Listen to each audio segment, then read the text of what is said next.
Chapter 1226 Handing out mushrooms. Emlyn maintained his smile and calmed himself down before responding. I can find helpers of a sufficient level. He didn't wish to borrow the forces of the sanguine too much on this matter, because if that happened, he would undoubtedly end up as a liaison, a bystander, and a messenger. He would not have any say in the eventual distribution of the spoils of war.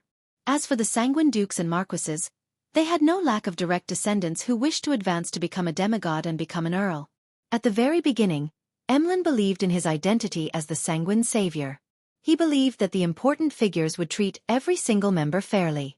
However, as the hanged man analyzed the various high-level sanguine orders from Marquis Nibs and the other high-level sanguine, Emlyn gradually became wary of them. He frowned slightly and said, "Sherlock Moretti?" Emlyn was puzzled as he shifted in his seat. "Why do you think it's him?" If it was in the past, he would have directly said, "Why are you mentioning Sherlock Moretti? He has been away from Backland for nearly 2 years." But now, he could acutely grasp that there was some hidden information in Marek's words. He subconsciously adjusted his question. In the eyes of this wraith, Sherlock Moretti isn't simple? Yes, indeed, he isn't simple. As he spoke, Emlyn made a guess. Upon hearing Emlyn's question, Marek's expression immediately turned odd, as though it was his first time meeting this sanguine viscount. He quickly restrained the abnormality on the surface and said without emotion, "We need to consider it. I hope you can come up with a more convincing plan the next time we meet." "No problem." Emlyn secretly heaved a sigh of relief. He immediately stood up and bowed gentlemanly. After deciding on the means of communication, he put on his silk hat and walked out of the room. As he returned to his residence, Emlyn couldn't help but run through his initial plan. As long as I complete a cooperative agreement with the demigod of the Rose School of Thought's Temperance faction, I can use it to apply for a Grade 1 sealed artifact from the marquises and dukes of the race. Using the reason that it's under the cooperating partners' behest that they object to having demigods of the race be involved, I can stop them from directly interfering. Yes, in order to make an agreement, I have to show enough strength to convince Marek and the others. I can only commission the mission at the Tarot Club to see if Ma'am Hermit, Miss Justice, and Mr. Hanged Man are willing to accept the commission. Miss Magician can also be considered. She can summon the projection of Gehrman Sparrow. The biggest problem now is that I can't provide enough compensation. I can only try to make an advance or a promise. Once I become an earl, I'll return the payment one by one. With this in mind, Emlyn suddenly felt thankful that he had joined the Tarot Club. This was the only organization he knew that could use a future promise to exchange for current material goods. And within the sanguine, or in the Orthodox churches, one had to accumulate enough contributions until one reached the end of the line where the characteristics and advancement ritual was awarded. Sometimes, a Beyonder might not be able to accumulate enough contributions in their entire lives. This is like a credit loan underwritten by Mr. Fool.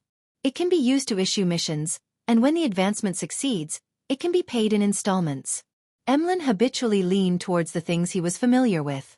Although he had never borrowed money from the bank, some of the sanguine had rich experience in such areas and would often talk within their own circles.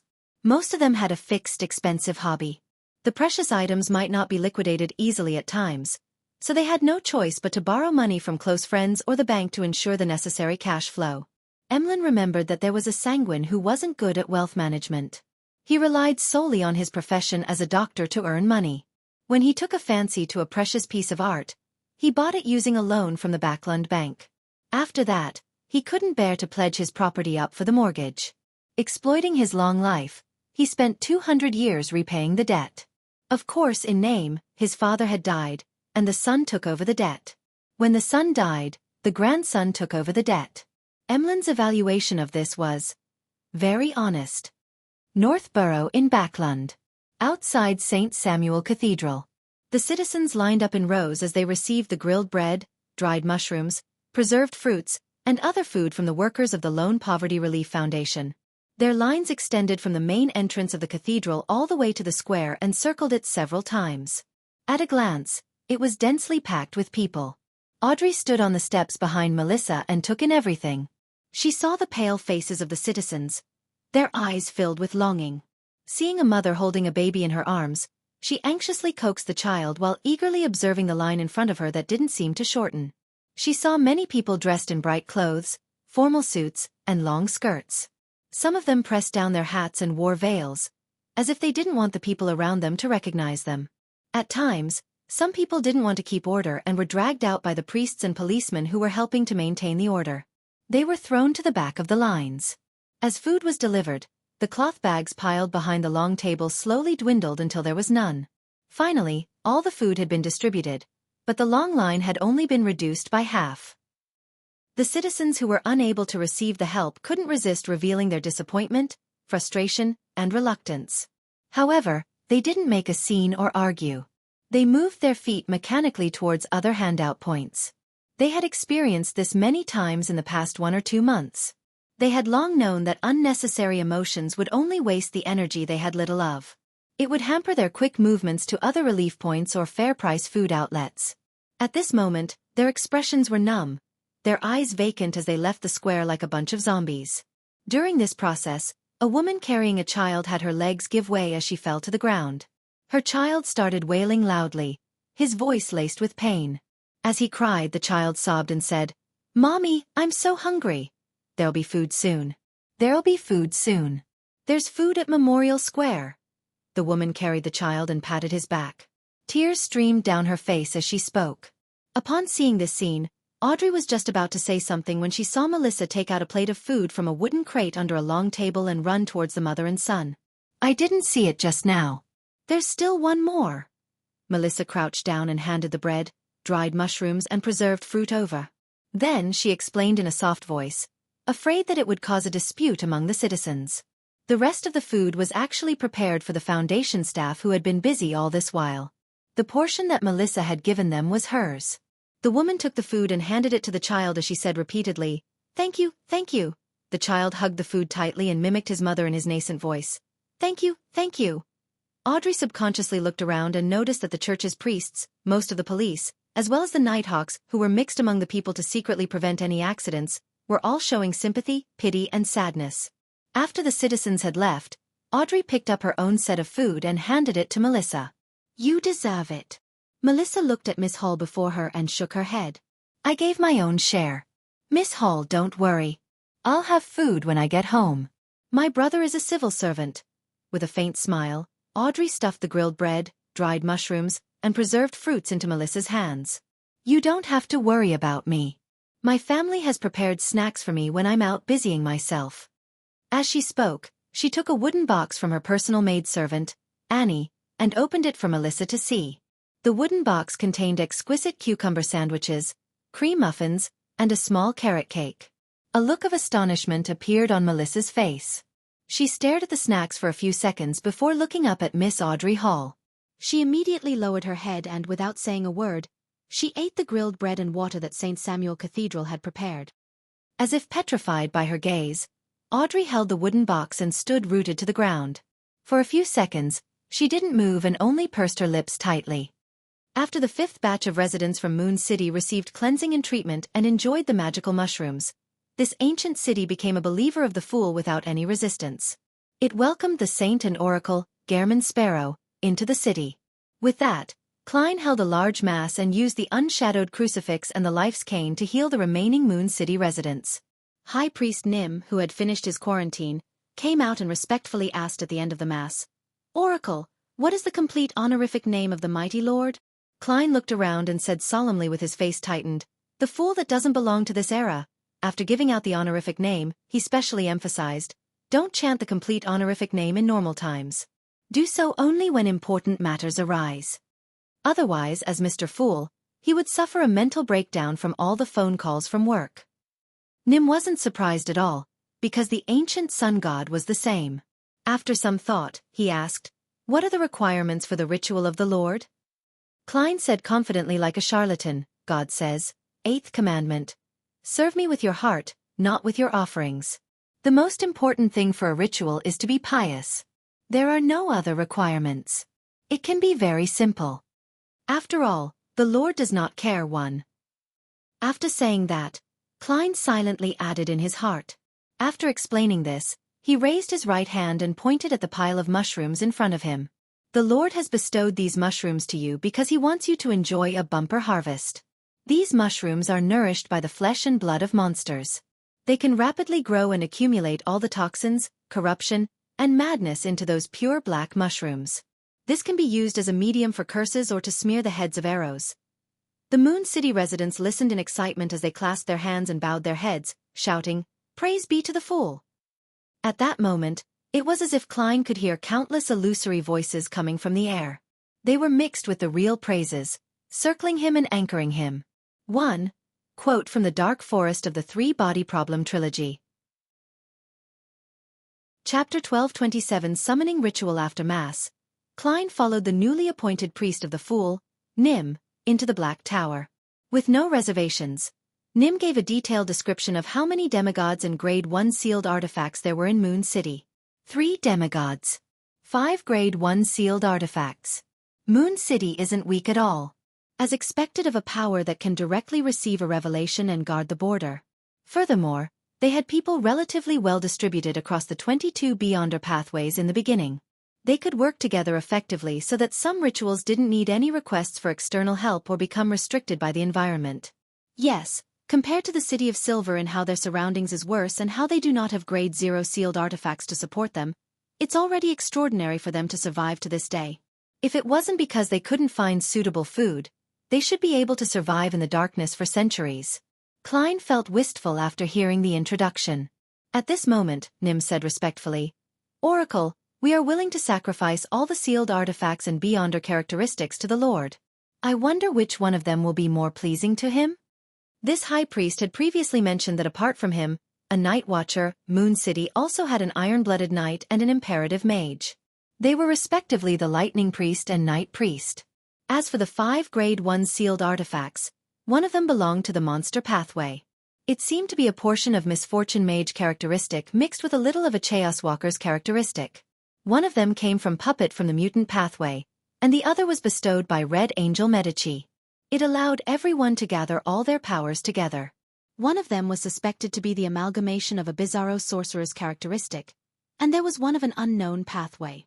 It had extremely strong discernment abilities, but it was rather dangerous due to an unknown corruption. Hearing that, Klein's eyelids twitched as he smiled. Serve the Lord with your heart, not with your offerings. The Lord accommodates the entire world and doesn't care about these things. Having said that, he paused and said, "Of course, if you don't mind, you can bring me around for a tour to broaden my horizons." "No problem," Nim answered without hesitation. He originally imagined that Gehrman Sparrow would take away a Grade 1 sealed artifact while taking the tour, but to his surprise, the Oracle only wanted to get a better understanding of the specific situation and had no intention of reaping any benefits. He picked up every sealed artifact to take a look but put them back in the end. After the tour ended, Klein said to the 3 demigod priests, "The opportunity to leave this cursed land isn't here yet. You need to hold on for a while longer. And I will continue my journey to find other survivors and spread the light of the Lord." "Yes, Oracle," Nim and the other priests replied without any hesitation. With those mushrooms, they would be spared from annihilation for at least another 3 generations. After settling the matters in Moon City, Klein walked out into the darkness in his trench coat and top hat. What he was going to do next was very clear. Find dark demonic wolfcoater and hunt for this god of wishes. My wish is to obtain the miracle invoker's Beyonder characteristic and that curtain. I wonder if he will be able to help me achieve it. As Klein walked, he made a mockery in his heart. With him out of sight of Moon City's residents, he pulled another him out of the fog of history. His main body entered the historical void, causing his consciousness to shift to the projection. This projection also summoned the historical projection of the Staff of the Stars. With its Beyonder powers, he descended directly into the place in his mind, the completely destroyed northern ancient city Noise. After successfully reaching his destination, the projection quickly disappeared, and Klein's body returned to the wilderness outside Moon City. Following that, he summoned the Staff of the Stars' projection and repeated the process, allowing him to instantly reach the Noise ruins. The main purpose of the historical void's projection was to scout ahead and ensure that the scenes that surfaced in his mind were identical to the real world, without having any discrepancies. This prevented the Staff of the Stars from creating its random effects. This was the cautiousness of a scholar of yore. In the middle of the quiet and dark training grounds of the City of Silver, Colin Iliad, who was carrying 2 swords on his back, stood by the side.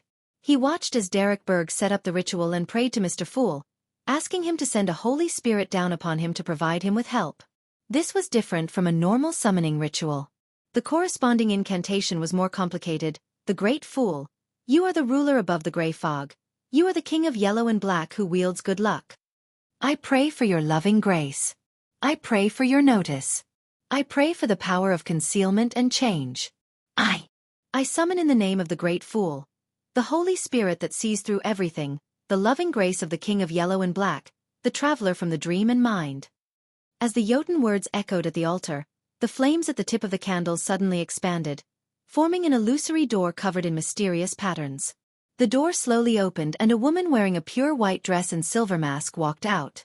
She stepped out of the void and walked across the ground. Her hair was red and her eyes were golden. They were limpid and deep, as if they could see through everyone's hearts. This was Justice Audrey. She had used lie to change her height, and a mask to conceal her main features. She came to the forsaken land of the gods, the city of silver in the form of a spirit body. In fact, the summoning ritual wasn't complicated at all. Klein had pulled Audrey's spirit above the gray fog ahead of time. He waited for the door of summoning to be established before helping her open it, allowing her to pass through and settle the entire matter. That also meant that the description of Holy Spirit that sees through everything could equally have changed to Sleeping Princess, the holder of the golden apple, the previous owner of the crystal slippers, and Justice Audrey would still be able to descend. This was dependent on who Klein allowed to pass through the door of summoning. After all, the key point of the ritual was to use the Fool's name for the summoning, and using the power of Sapphira Castle to communicate with the forsaken land of the gods. The silver-masked Audrey secretly surveyed her surroundings. She sized up the lightning-lit sky, the darkness that spelled lurking danger, and the city of Silver's chief, Colin Iliad. She then looked away and nodded at Little Sunday. We can begin. As she spoke, she couldn't help but sigh at his height. Although this could be seen during the tarot gathering, it was still something that left her in a daze when she met him in real life. She remembered very clearly that the son was a few years younger than her. According to Lone's standards, he was definitely still underage. To her surprise, he was more than 2 meters tall. This made Audrey, who had used lie to deliberately increase her height, still have to look up. Without any hesitation, Derek relaxed his mind and cast his gaze at the golden potion placed on the altar. Gradually, he felt a little dazed as scenes involuntarily flashed across his mind. Scenes of his parents who remained alive inside the coffin, the silver sword that stabbed down hard, the blood that splattered and blinded his eyes momentarily. It was the heartwarming scenes of his family in the past. It was the city of silver that was on the verge of collapse in the darkness. They were teammates who supported each other and watched each other's backs. It was the elders standing in front of everyone, blocking the storm. It was the repeated curses, the hope he saw in the lightning amidst the darkness.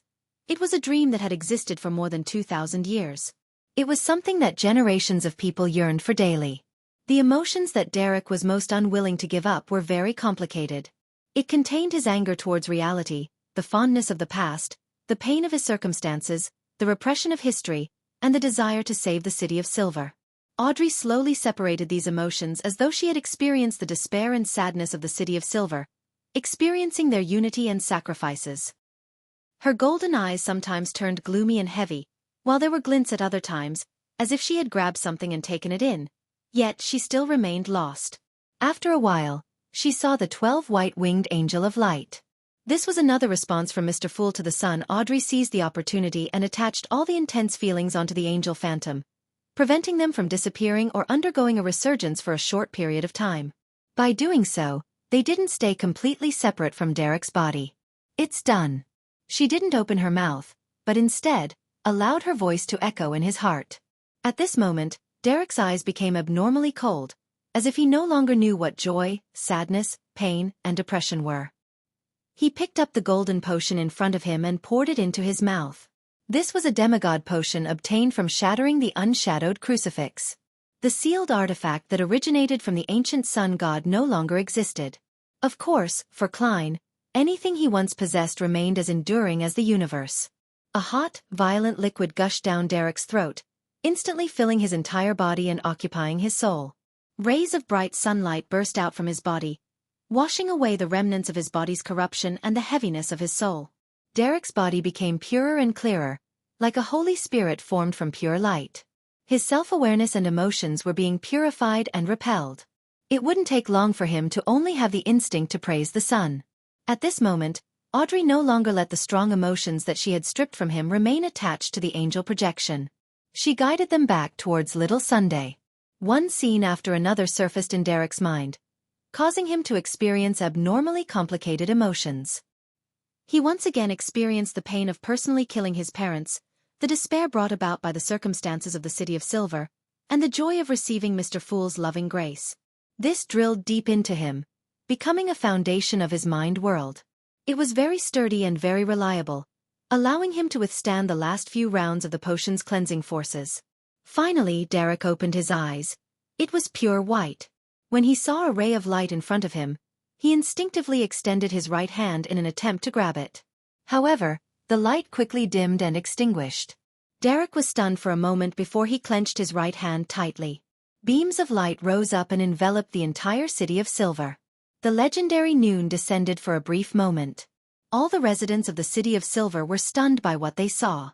This was even more shocking than any of the previous demigods' advancement. Sunlight. It was sunlight that illuminated the entire city. After ending the summoning, Audrey returned above the gray fog. At that moment, Mr. Fool was no longer around. The ancient palace only had the world Gehrman Sparrow, who had planned on observing the ritual. "You don't seem to be in a good state?" asked Klein. Audrey sat down and smiled. "I'm just a little edgy, hesitant, and confused." "That's very normal. Before truly making up one's mind, everyone would behave like this. There are countless people who retreat and regret their decision," Klein calmly said. Audrey didn't directly answer the topic at hand and instead said with a faint smile, "Ever since I became a spectator, I've always displayed what would be the most acceptable side to them in front of others, taking care of their most delicate emotions. This isn't a bad thing, but this way, I won't be able to know what I really look like in the eyes of others. I won't be able to unveil the gorgeous clothes and see the rotting flesh beneath me. I won't be able to figure out the problem. Recently, I've been trying to show my true state in some details. I want to see how the people around me will react under such a situation. I want to see if they still think that I'm the kind, amiable, and virtuous young lady." At this point, she suddenly fell silent. A few seconds later she sighed and said, "The gap." Chapter 12:28 Wishes. Without waiting for the world Gehrman Sparrow to respond, Audrey, who was maintaining her posture, slowly said a few words: "Heaviness. Pain. Shame." Klein listened silently without commenting on what Miss Justice said. Instead, he asked in a gentle tone that was closer to the image of Dwayne Dante's, "Why do you suddenly want to do such a test?" "It's not a test." Audrey shook her head. "It's just to reveal the details that I usually hide and avoid. I want to see what I really look like in the eyes of others."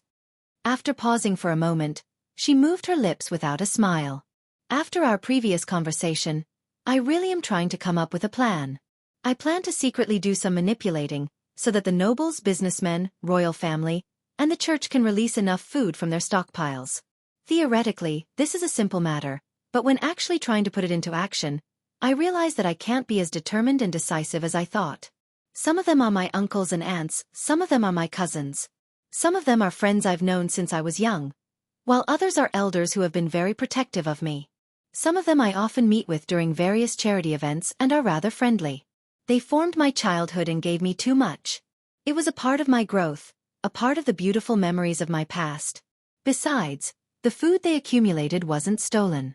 Their explanation is actually reasonable. I really can't do it, to make them my target in an attempt to rob them of a portion of their wealth. At least, it's like this now." As she spoke, Audrey's voice unknowingly escalated into a crescendo, as if she was arguing with someone. She then realized that she had lost her composure, and remained silent for 2 seconds before continuing.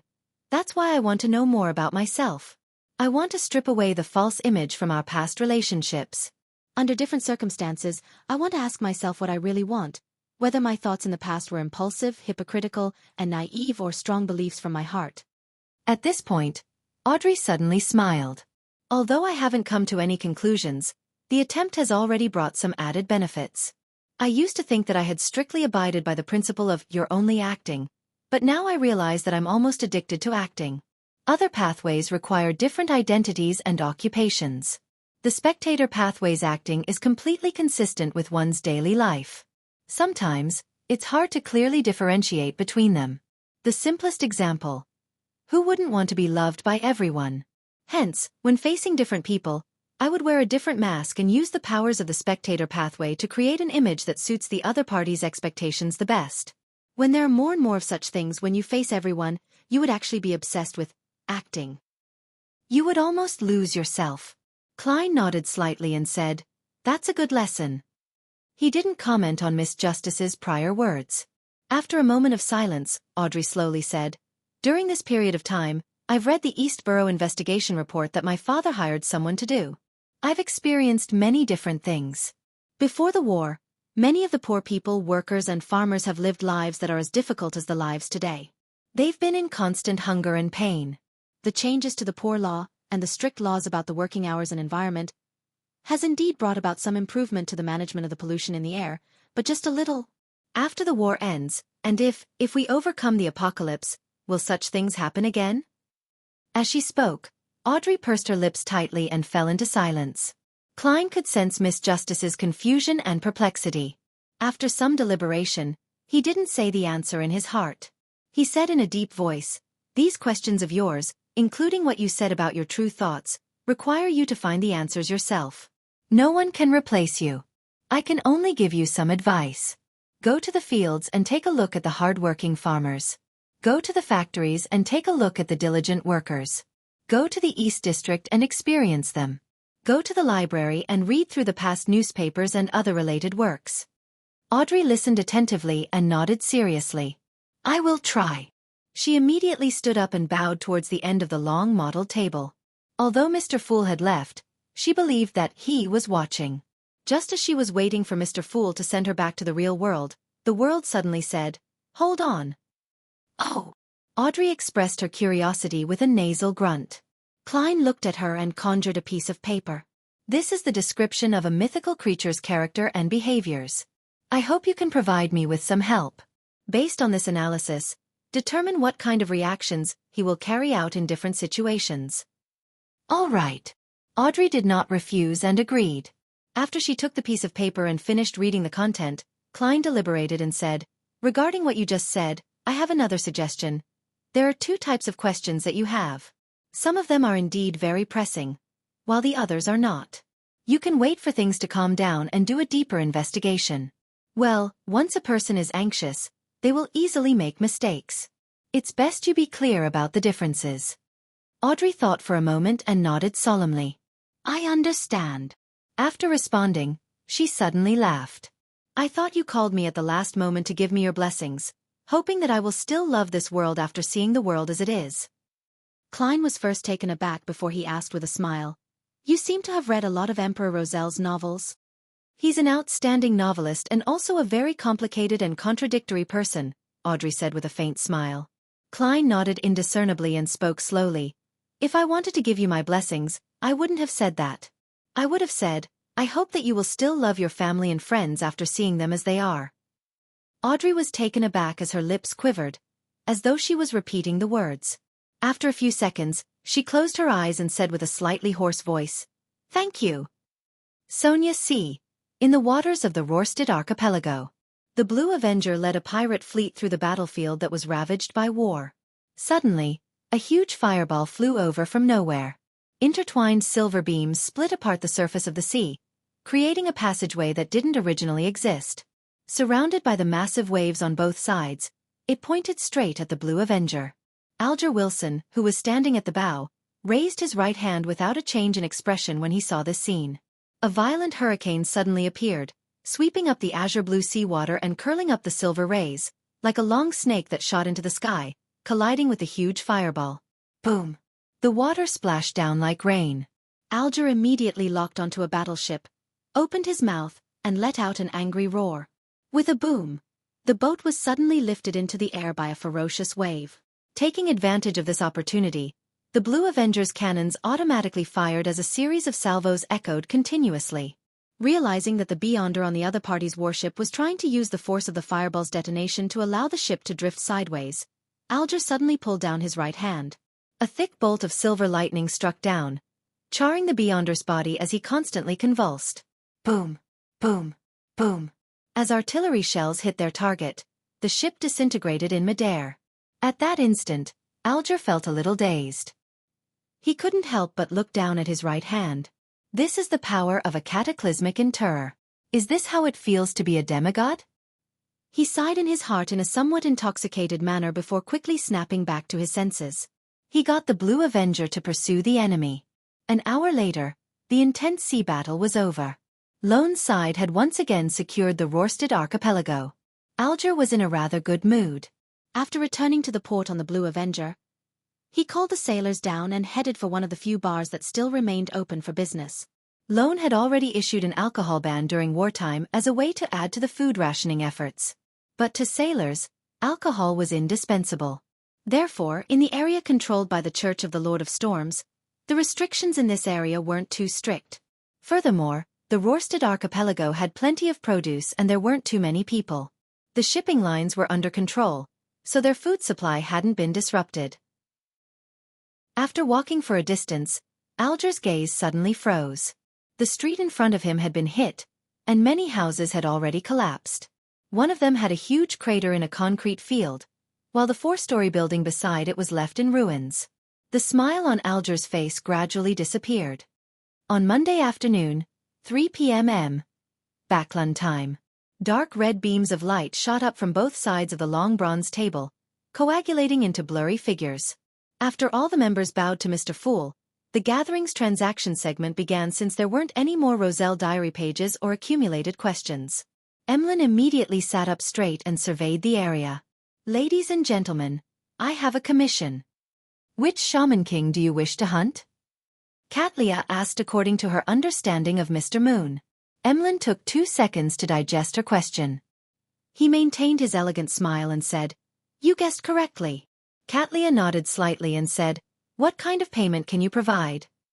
Emlyn was once again at a loss for words, a little embarrassed to say what he had prepared to say.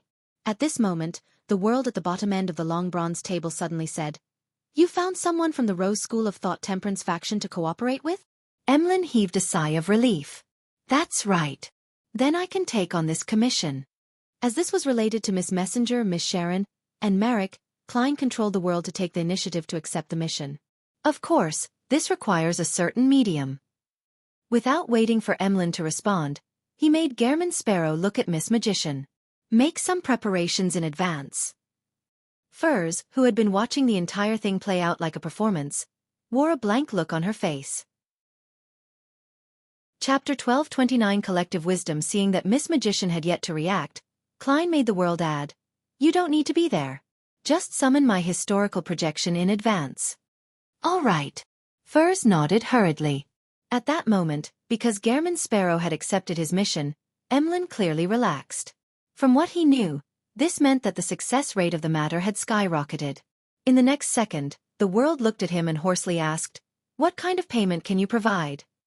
Emlyn fell silent for 2 seconds before saying with his eyes dotting upwards slightly, "Once I become a Shaman King, I'll provide a free promise on similar matters.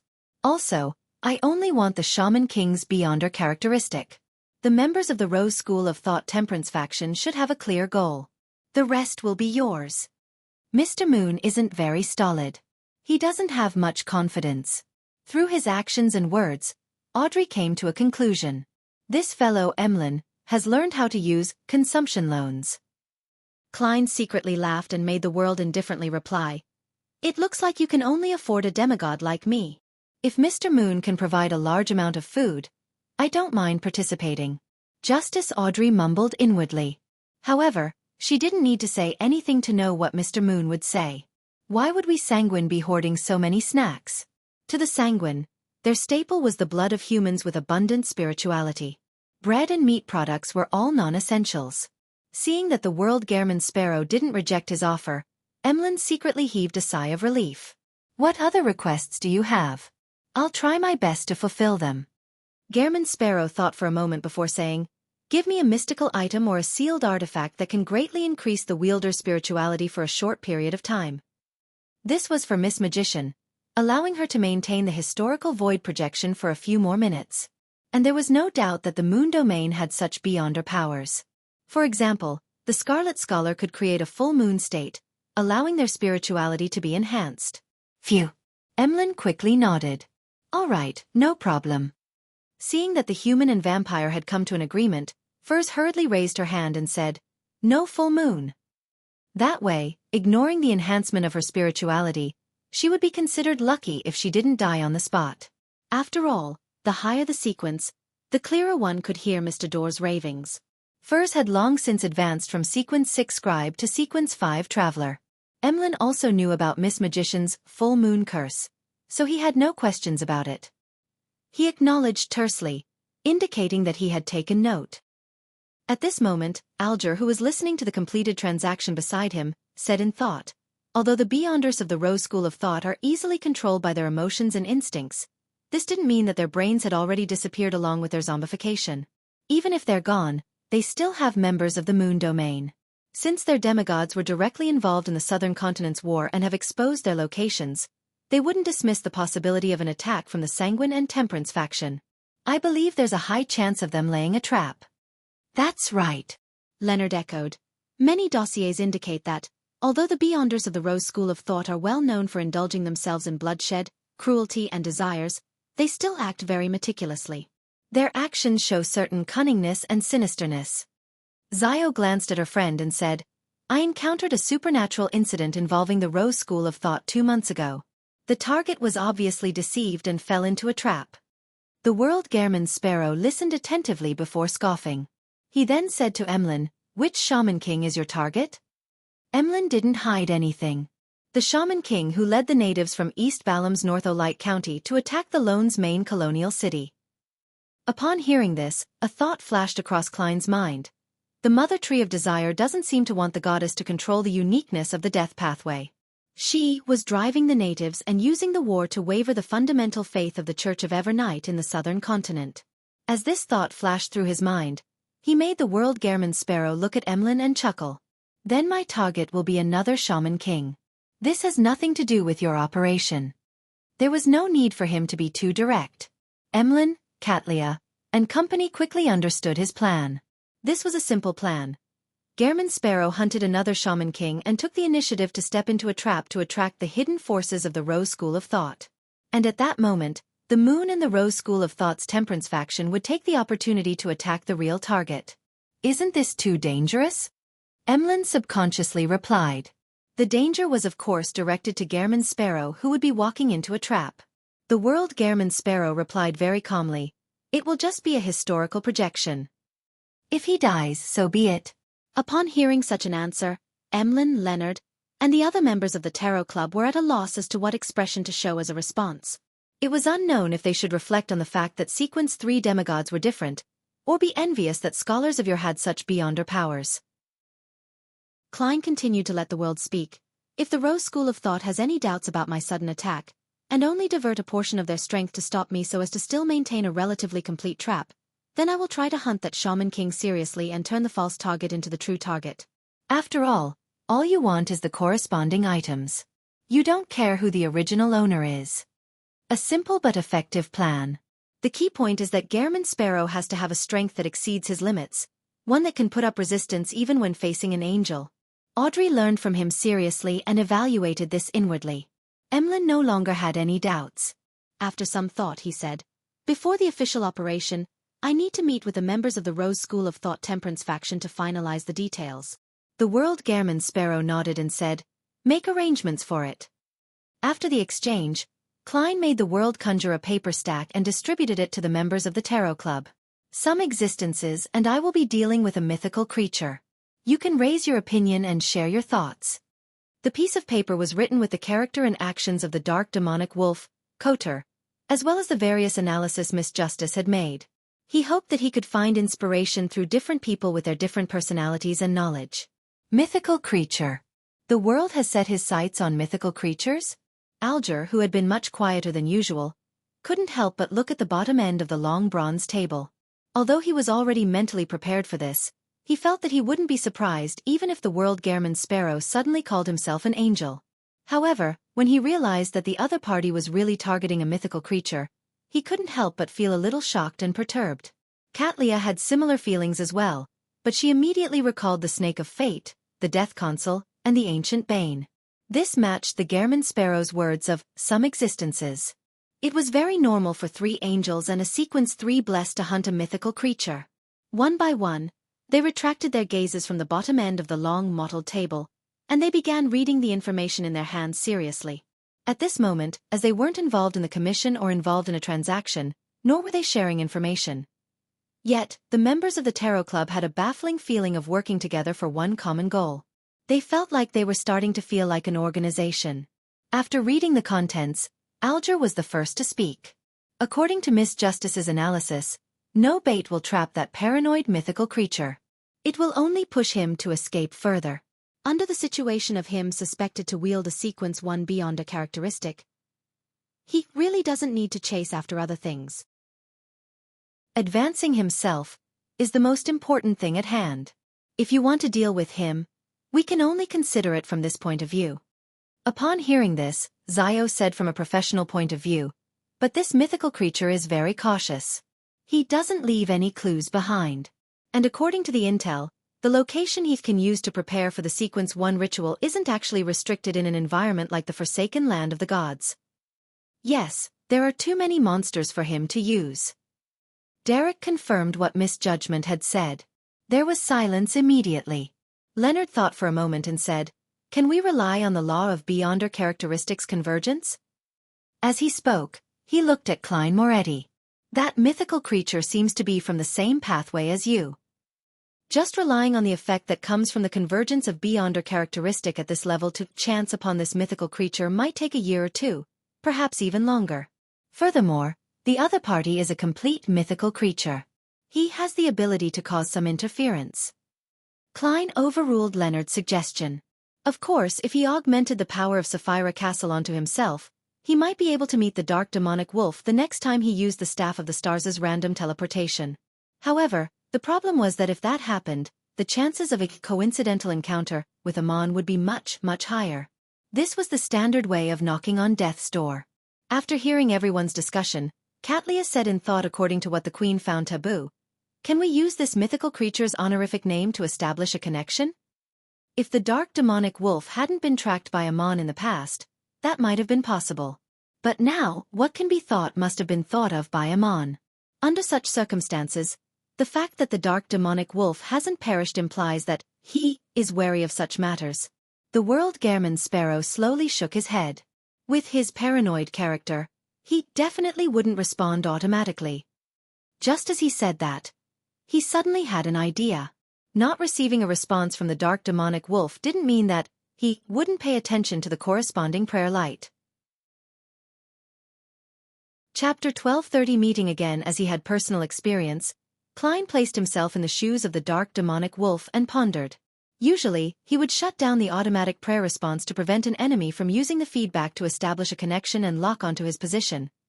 Under this premise, to receive a sudden prayer from a stranger would no doubt lead to him relying on the corresponding point of light to observe the supplicant and grasp more information. This allowed him to make preparations for what might happen in the future. If the person chanting the honorific name was a powerful existence like Amon or someone relatively more familiar, it would be best to destroy that point of light immediately. However, if the person was a stranger, under such a situation where he was completely safe, he would monitor him for a long period of time to understand the exact situation and see if there was a need for a counterattack. It was something that every rational creature would most likely do. At the very least, Klein would do so. The essence of this matter was that non-mythical creatures were marked by high-level existences. They could die in a baffling and tragic manner at any moment. To the supplicant, this was equivalent to suicide or something even more terrifying. To the dark demonic wolf, it was only a positive outcome, nothing negative. At the beginning, the suspicious dark demonic wolf would definitely suspect that there was a conspiracy. He wouldn't dare to establish a connection and influence Klein from a distance. However, with the passage of time, as the observations deepened and a confirmation was made that the other party was a non-angel weakling who possessed the aura of Sapphira Castle with signs of being unprepared, he would definitely find an opportunity to attack from afar. At the time when Klein was most unprepared, he would mock the prayer light and deal a remote attack. This aligned with Klein's previous conclusion about his advantage that Klein, "I'm very weak." The only problem with this plan was that the initiative was completely in the hands of the dark demonic wolf. Everything Klein did would be monitored, and there was no way to prepare ahead of time. Once the other party tried to exert his influence on him, he would not be able to fight back and wouldn't be spared. Phew, by doing so, I would successfully bait the prey, but kill the hunter as a result. It's meaningless. Yet, if I don't place myself in such a passive position, it will be difficult to bait an angel of the seer pathway, the paranoid demonic wolf. This is something that a marionette or others cannot do in my stead. If only I can be certain that the dark demonic wolf wouldn't rashly attack remotely because of his paranoia and will only choose to monitor and observe. Thoughts raced through Klein's mind as he sought out the possibilities amongst numerous impossibilities. With regards to this, he could only sigh inwardly, feeling regretful for not being an angel from the spectator pathway. According to his assumptions, the angels of the spectator pathway would more or less have some special characteristics of, the more others know about you, the more you understand them. When the dark demonic wolf monitored him closely through prayer light and ended up carefully observing an angel from the spectator pathway, his position would undoubtedly be exposed to the other party. Unfortunately, I'm not. Besides, the spectator pathway sequence 2 might not be able to do so. I can only be certain that a sequence 1 has this special trait. Summoning 0-08 from the fog of history? No, let's not talk about whether I can summon that quill without Grozel's travels. Even if I successfully create a projection, the quill is a quill while I am still myself. The dark demonic wolf's understanding of me doesn't make 0-08 do the reverse. Also, I can only use it for a mere 2 minutes. It wouldn't be enough to sense anything. It can be used as supplementary to the plan, writing the development I wish to see happen, making the dark demonic wolf's choice appear reasonable so as to eliminate uncertain elements. Klein considered for a long while, but he failed to find a suitable plan to bait his prey. Apart from feeling regretful that he wasn't a sequence 1 angel of the spectator pathway, he had also thought of the cosmos. Just learning of it would result in corruption from the cosmos. If I had the nature of the cosmos, then after the dark demonic wolf uses the prayer point of light to monitor me, he would be corrupted, allowing me to lock onto his position. However, the cosmos's nature is higher than that of an angel. How could I have it? I keep feeling like I've forgotten something. Klein made the world German sparrow shake his head indiscernibly as he surveyed the area. There's no need to discuss the answer now. You can go back and communicate with the right person with suitable methods. He focused his attention on the star Leonard and the hermit Katlia, hoping that they would be able to get advice from the existences that were more experienced such as Pallas Zoroast and Queen Mystic Bernadette. As for himself, he would return to Backland with the aid of the historical projection. He would seek advice from Miss Messenger, Willa Septon, and the ascetic, Ariana. This is what it means to seek the opinions of angels or quasi-angels before making a major decision. Klein made a self-deprecatory comment. When Leonard and Katlia heard that, they nodded in unison. All right. Following that, the members of the Tarot Club began discussing the situations of the various battlefields until the end of the gathering. After returning to the real world, Leonard, who was resting in St. Samuel Cathedral's basement, spoke in a low voice, explaining all the questions that Klein had posed to him and said, "Old man, do you have any suggestions?" This is him trying to obtain the miracle invoker beyond a characteristic left behind in the forsaken land of the gods. Pallas Zoroast was first enlightened before he chuckled. Tell your former colleague that there's no way he can resolve this matter himself. I only have one suggestion. That is to seek help from the fool. Leonard knew Old Man's character very well. He hurriedly asked, "Is this really the only suggestion?" Pallas Zoroast harumphed and said, "That's a mythical creature that even Amon can't capture. It's possible only by relying on the fool's help." Only then did Leonard nod and sigh. It seems that's the only way. 2 days later, 2 minutes before the meeting time that the Moon Emlyn had agreed to meet Merrick, Furs sat on a reclining chair beside the fireplace and listened to the commotion on the second floor. She cast her gaze at her friend, Zio. If the war continues, Backland will definitely suffer more attacks. Are you really not going to evacuate your mother and brother to the surrounding villages? Zio's short, light blonde hair was parted in an asymmetrical fashion and was neatly combed. Compared to last year, she looked more serious and had the bearing of an adjudicator. She was like a high-ranking knight leading an order of knights. She hesitantly said, "The population in the surrounding villages has reached its limit. Besides, I can still get enough food from Mi-9 now. Having said that, she paused and said, if the flames of war really reach Backland, take them traveling to Intis and Fainapotter. It seems that's the only way. Just as Furs was about to mention the matter of her buying food in Intis a few days ago, she suddenly heard the alarm ring. She shivered and suddenly sat up straight. She stretched out her right hand, which was wearing a red string, and grabbed into the air. Her arm sank as she pulled out Gehrman Sparrow, who was wearing a silk top hat and a black trench coat without glasses. The cold adventurer's eyes rolled and gained consciousness, reducing the amount of spirituality that Miss Magician had to expend. He nodded gently as he made the glove on his left hand become transparent. In less than a second, Gehrman Sparrow teleported away and disappeared from Furs and Zio's rented apartment. Furs was stunned for a moment before the corners of her mouth twitched slightly. She turned to Zio and said, I think I'm just a tool. The sky was already dark, but the street lamps weren't lit up. Only the crimson moon illuminated the entire city. When Klein arrived at the agreed-upon place, he looked around and saw the unusually cold streets, the burning marks on the walls, and the collapsed buildings not far away for a few seconds. Just based on what he saw, Backland was desolate and dilapidated. It even had the smell of gunpowder wafting through the city. At this moment, Emlyn White walked out of an alley and nodded at the crazy adventurer. According to Gehrman Sparrow's instructions, he didn't say a word or bow. To prevent any delay in whatever precious time Gehrman Sparrow had, he led him to a nearby house and knocked on the door rhythmically. With a creak, the door opened automatically, revealing a dark environment blanketed with faint moonlight. The moment Emlyn and Klein entered, they saw the white shirt and black-vested Marek sitting on the sofa. The door behind them seemed to have a life of its own as it slammed to a close. After taking a glance at him, Emlyn smiled and pointed at him. This is my partner, Mr. Gehrman Sparrow. Just as he finished speaking, he suddenly realized that the way Marek looked at him was even odder, as though he was examining an idiot. Long time no see. Marek immediately stood up, pressed his hand to his chest, and bowed at Sherlock Moriarty. Since the other party didn't appear in the image of Sherlock Moriarty, he definitely wouldn't take the initiative to mention such matters. Long time no see. Klein took off his hat and surveyed the area. Miss Sharon, please come out for the discussion. I have limited time. As he spoke, he took out a silver adventurer's harmonica and blew into it. A figure wearing a dark and complicated long dress holding 4 blonde, red-eyed heads walked out from the void. The messenger summoned by the harmonica's historical projection was an objective existence. It didn't increase the spirituality burden of Furs. At the same time, Marek nodded and said, All right. He cast his gaze on the high stool on the other side of the room.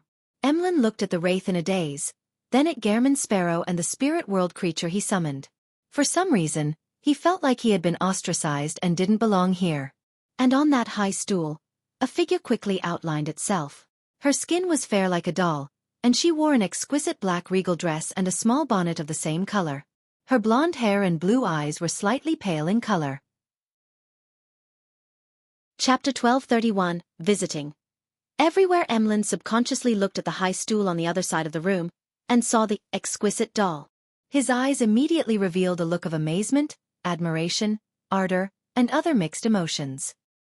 He opened his mouth and almost blurted out the question of where he could buy such a doll, and who was the master behind this piece of work. However, he was already an adult and had experienced plenty of things. He knew that bringing up such a question was very impolite, so he planned to find an opportunity to ask after the discussion on serious matters were finished. Sharon frowned indiscernibly as her body floated up. She bowed at Rionette Tynker and Sherlock Moriarty. There's no need for small talk, Klein said simply. Our initial plan is this. He shared how he would let his historical projection take the initiative to step into a trap to attract the attention of the Rose School of Thought and described it in detail. Sharon with her black bonnet listened quietly and said with a slightly ethereal voice, They might not fall for it. After realizing that you are the attacker, that Shaman King will likely choose to retreat under the protection of sealed artifacts or angels. This way, it could only implicate a portion of the Rose School of Thought's strength. Without waiting for Klein and Emlyn to respond, Rionette Tynker's 4 heads opened their mouths and said at a faster pace, Their main target should likely be me. Emlyn was a little lost hearing this, but he could roughly tell that the spirit world creature that Gehrman Sparrow had summoned had quite a status. Furthermore, It had a deep relationship with the Rose School of Thought's temperance faction. That's right. Even if the mother tree thinks highly of me, the setup would most likely attract Miss Messenger. After a moment of silence, Klein gave an addendum. Madam, you and I will attack the other Shaman King in the form of historical void projections. Gehrman Sparrow is very respectful towards this spirit world creature. Just as this thought flashed through Emlyn's mind, he saw the 8 eyes on the forehead sweep at him. He shivered and instinctively joined in the discussion. Can this fool those from the Rose School of Thought? Since Klein had suggested that, he must have thought of a corresponding solution. I have an item that can be lent to Miss Tynker. Having said that, he looked at Rionette Tynker and said, that item can mimic the Beyonder powers that surface in your mind. I hope you can use it to summon your past self, then move yourself into a concealed state and inject your consciousness into the projection. This way, the Rose School of Thought won't be able to discover anything abnormal in a short period of time. It's very likely that they will fall for it and gather all their strength to surround and kill you and me, allowing Miss Sharon and Emlyn to find a chance to launch a surprise attack. If they're more cautious than I thought. Klein paused for a moment before revealing a smile. In that short period of time, if you join forces with me in your peak condition, there is a chance of killing the Shaman King despite him being under the protection of a sealed artifact. Now, the main point is, do you know enough about the Beyonder powers to summon historical void projections, as well as entering into a concealed state? I can demonstrate the former to you, but I will think of a way for the latter. Rionette Tynker's 4 heads shook up and down at the same time. I can. No problem. That's the general gist of it. You can confirm the details in the next few days. Klein silently estimated the time, as if he made his delivery succinct. Sharon nodded indiscernibly and said, the most important thing is intel. Teacher can provide a portion of it. The rest can be obtained through magic mirror divination. Marek echoed. I remember the symbol you drew back then. She also remembered that the question posed by the hidden existence didn't violate much of her privacy, and didn't bring about too much shame. Emlyn thought for a moment and carefully asked, how do we communicate on both sides? If we can't grasp the timing accurately, the plan will definitely fail. The Blood Clan's Oath of Rose was unable to transmit what they saw and heard at such a great distance. Sharon glanced at Rionette Tynker and said, Teacher's main body can stay on our side. 10 seconds after she enters a concealed state, we will take action. Once she exits the concealed state, we will immediately leave regardless of whether we succeed. She. Emlyn jumped in fright as he instinctively turned his head to look at Gehrman Sparrow. He remembered very clearly that she was summoned by Mr. World. How terrifying. Emlyn didn't know if he was referring to the spirit world creature or Gehrman Sparrow. After the intelligence gathering is done, you can communicate again. Seeing that it was almost time, Klein took off his hat and bade farewell. Emlyn's lips quivered, but he didn't ask anything in the end. He followed Gehrman Sparrow out of the house where Sharon and Marek were. Miss Messenger actually didn't ask for any gold coins. This is because I'm helping her. If she really wants payment, all the gold coins I have are historical projections. I can only rely on Emlyn. I have to say, the bangle of spirituality that Emlyn provided to Miss Magician has pretty good effects. On the one hand, it can strengthen Miss Magician's spirituality, and on the other hand, it can speed up her spirituality recovery, allowing her to last this long. Just as the thoughts ran through Klein's mind, he heard Emlyn asked in puzzlement, That ma'am, Miss Sharon is a sequence 4 demigod of the mutant pathway? That's right. The potion's name is Puppet, Klein kindly informed him. Emlyn was instantly enlightened as he fell silent for 2 seconds before saying with a complicated expression, if only she didn't speak or move, then she would be perfect. If it wasn't for the fact that a clown could be described as a master in terms of expression management, Klein nearly spewed a mouthful of water at Emlyn. He thought that the other party would praise Miss Sharon's beauty and doll-like characteristics, showing his infatuation and fervor, but in the end, I can't understand what's on this fellow's mind. After controlling his urge to spew out whatever was in his mouth, Klein sighed inwardly. Emlyn glanced at him and seemed to have guessed what he was thinking. He scoffed and said, Which 2 things do you like the most? With Gehrman Sparrow's character, he wouldn't have answered such a mundane question. However, he was still Sherlock Moriarty, a friend of the vampire in front of him. After some thought, he walked into the alley and casually said, Money and delicacies. Then, I'll give you a stack of edible gold pounds. Would you like it? Emlyn asked further as he walked beside Gehrman's sparrow without any fear of the crazy adventurer like Miss Magician. Klein imagined it and felt that this would taint the value of the gold pounds, but also cause the delicacies to lose their attractiveness. Hence, he slowly shook his head. So, the corners of Emlyn's mouth curled up. Although I also like exquisite, beautiful dolls and pure girls, if they were to combine together, it would inevitably make me find it a little odd. Yes, I believe that every doll of mine has their own character and story. If they suddenly come to life and not be like what I imagined, I would be very disappointed and worried. Of course, if I had the chance to obtain the puppet potion and sprinkle some on all my puppets, I might try it. As Emlyn spoke of his contradictory thoughts, he acted like a philosopher. If Miss Justice were here, she should be able to analyze Emlyn's mental state from such a reaction. Before he could respond, Klein's figure instantly faded and vanished.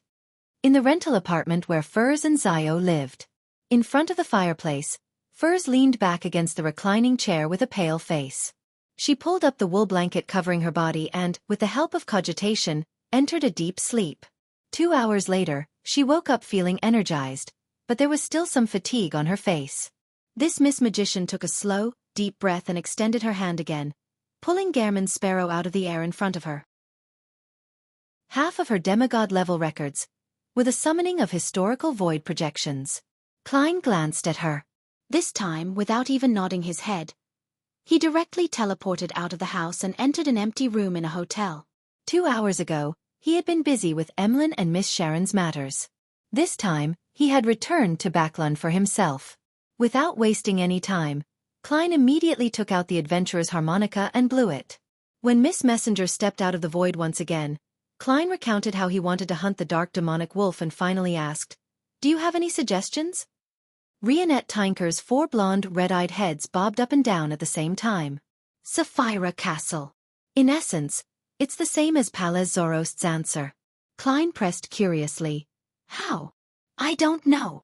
Rionette Tinker's 4 heads answered in unison. Klein silently exhaled and thanked her. Sorry to trouble you. You can leave now. The blonde red-eyed heads held by Rionette Tinker immediately replied, Bill. Records. 4. 1351. September. 4. Gehrman. Sparrow owes me 1 gold coin. With that said, she turned transparent and returned to the spirit world. Klein was stunned for 2 seconds before he slowly took out his wallet from his inner pocket and picked up a paper crane. I have some questions to ask of you. He wrote on the paper crane he carried with him. After doing all of this, Klein lay on the bed and fell asleep.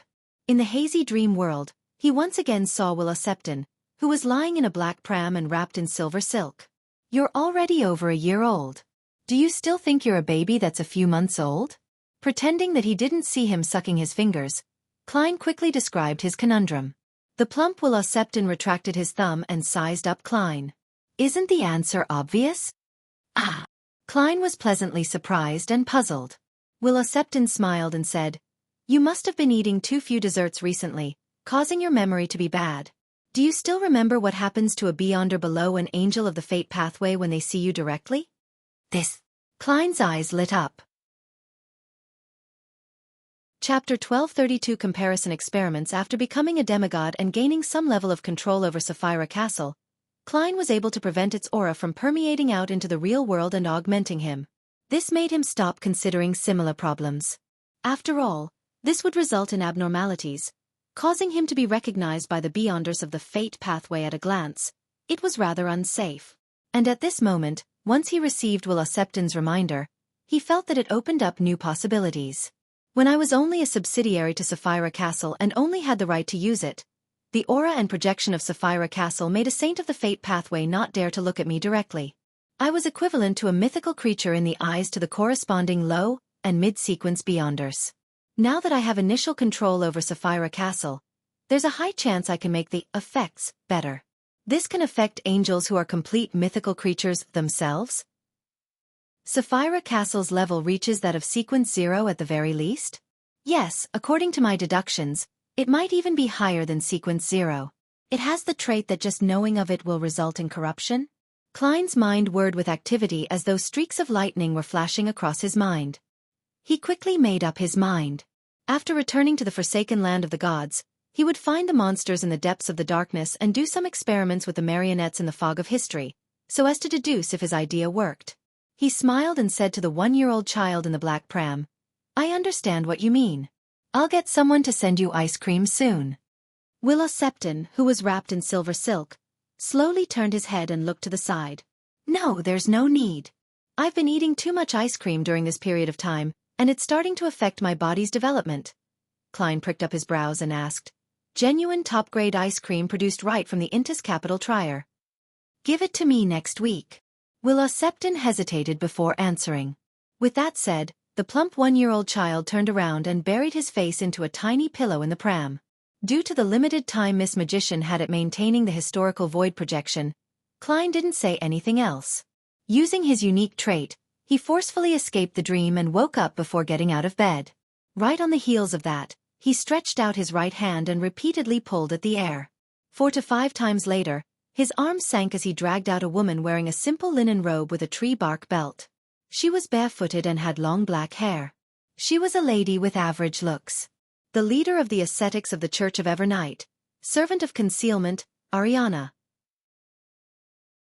At the same moment, in Hillston Borough, in an apartment, Furs, who was sitting in a reclining chair, seemed to be pulled by invisible threads as she sat up abruptly. Her body straightened as the blood vessels on her forehead throbbed. She felt that her spirituality was like a flood that flowed towards the void in front of her, one that she couldn't stop no matter how hard she tried. She was on the brink of being sucked dry. In the next second, this sudden surge eased quite a bit, but it remained frightening. It wasn't something that she could handle now. In a hotel room, Klein spoke succinctly once he saw the historical void projection of Ma'am Ariana gaining sentience. "I plan on cooperating with others to deal with a particular shaman king of the Rose School of Thought." Ariana nodded gently, indicating that she understood, but she didn't give any suggestions. Seeing that the ascetic leader didn't give him any warnings, Klein felt a lot more at ease with the plan to hunt the Shaman King. He then said, "I've been planning on targeting the dark demonic wolf recently." Ariana opened her mouth slightly and said, "Be careful." Did she mean to say that I shouldn't belittle the dark demonic wolf, Koter?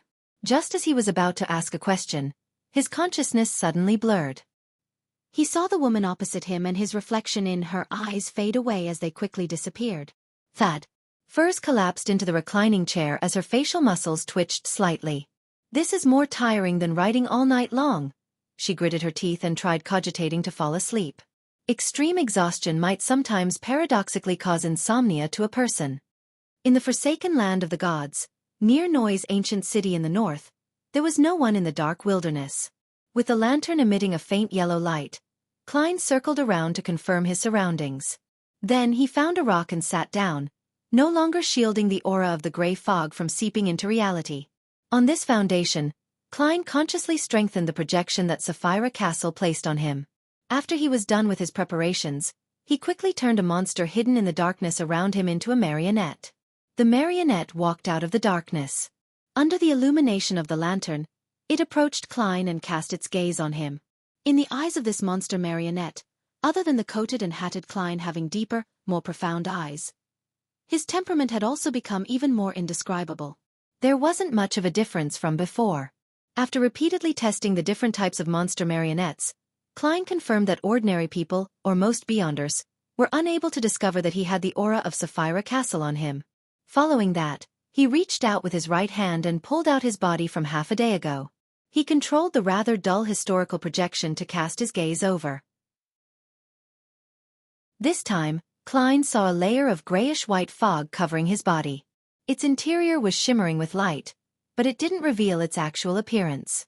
He then removed the projection support and attempted to pull out marionettist Rosago and other Beyonders of the seer pathway to repeat the experiment. Yes, after enhancing the projection, Beyonders of the seer pathway can directly discover something abnormal.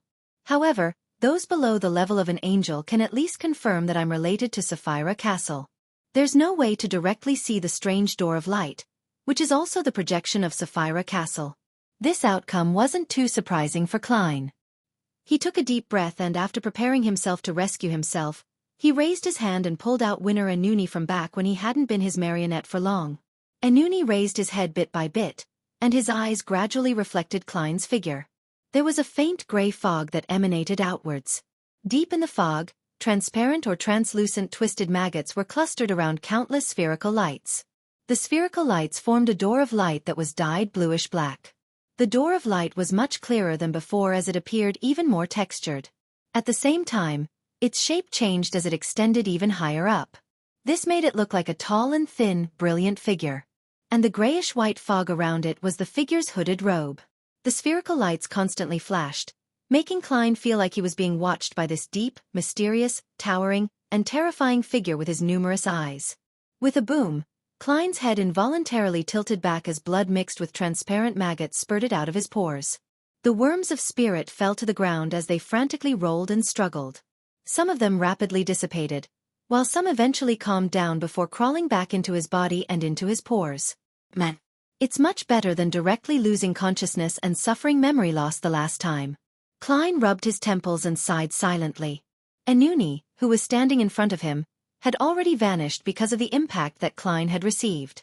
Unable to maintain the historical void projection, Enuni vanished. This was also one of the reasons why Klein didn't suffer too much damage this time.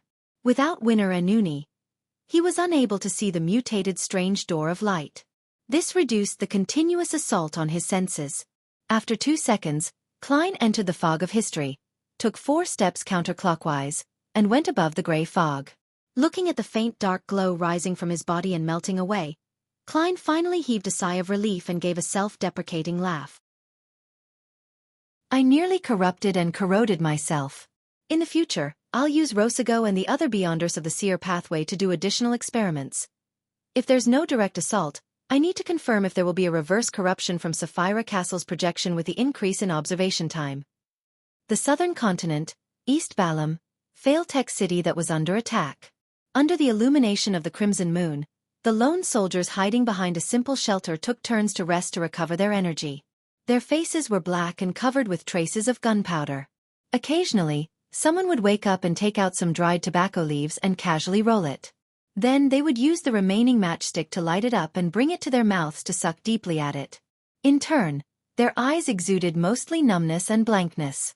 When the soldiers guarding this line of defense smelled the tobacco, they instinctively sniffed and looked over. "Do you still have any more tobacco leaves?" A soldier with a rifle asked his companion in a low voice. His comrade shook his head. "I've already finished smoking it. I don't know when the next batch will arrive. I'm going crazy without the tobacco." The soldier who first spoke gestured outside the shelter with his chin. "Do you see that? There are so many corpses, so many hands and feet. They all belong to living people." Before the sun set, the resistance had launched a fierce attack by feverishly storming the various defensive lines at Failtech City.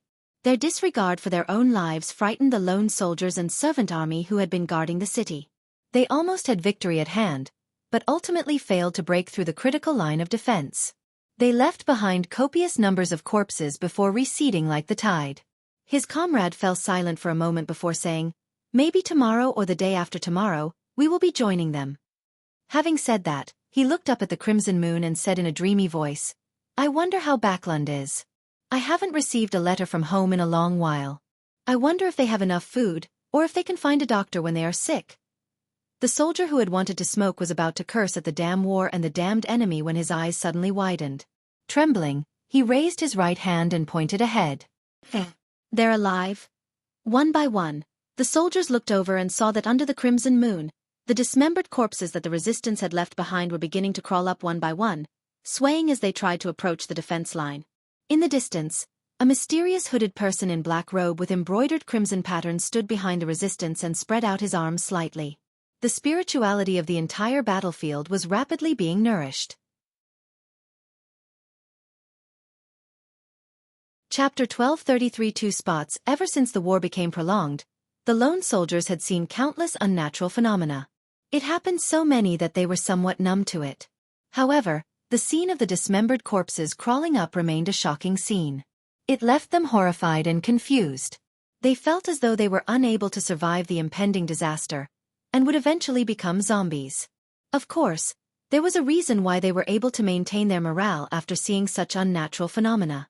Just as they were feeling extreme fear, a series of chants sounded from behind them. Lacking clothes and food, they have no shelter in the cold. The Evernight did not forsake them, but bestowed them with love. 1.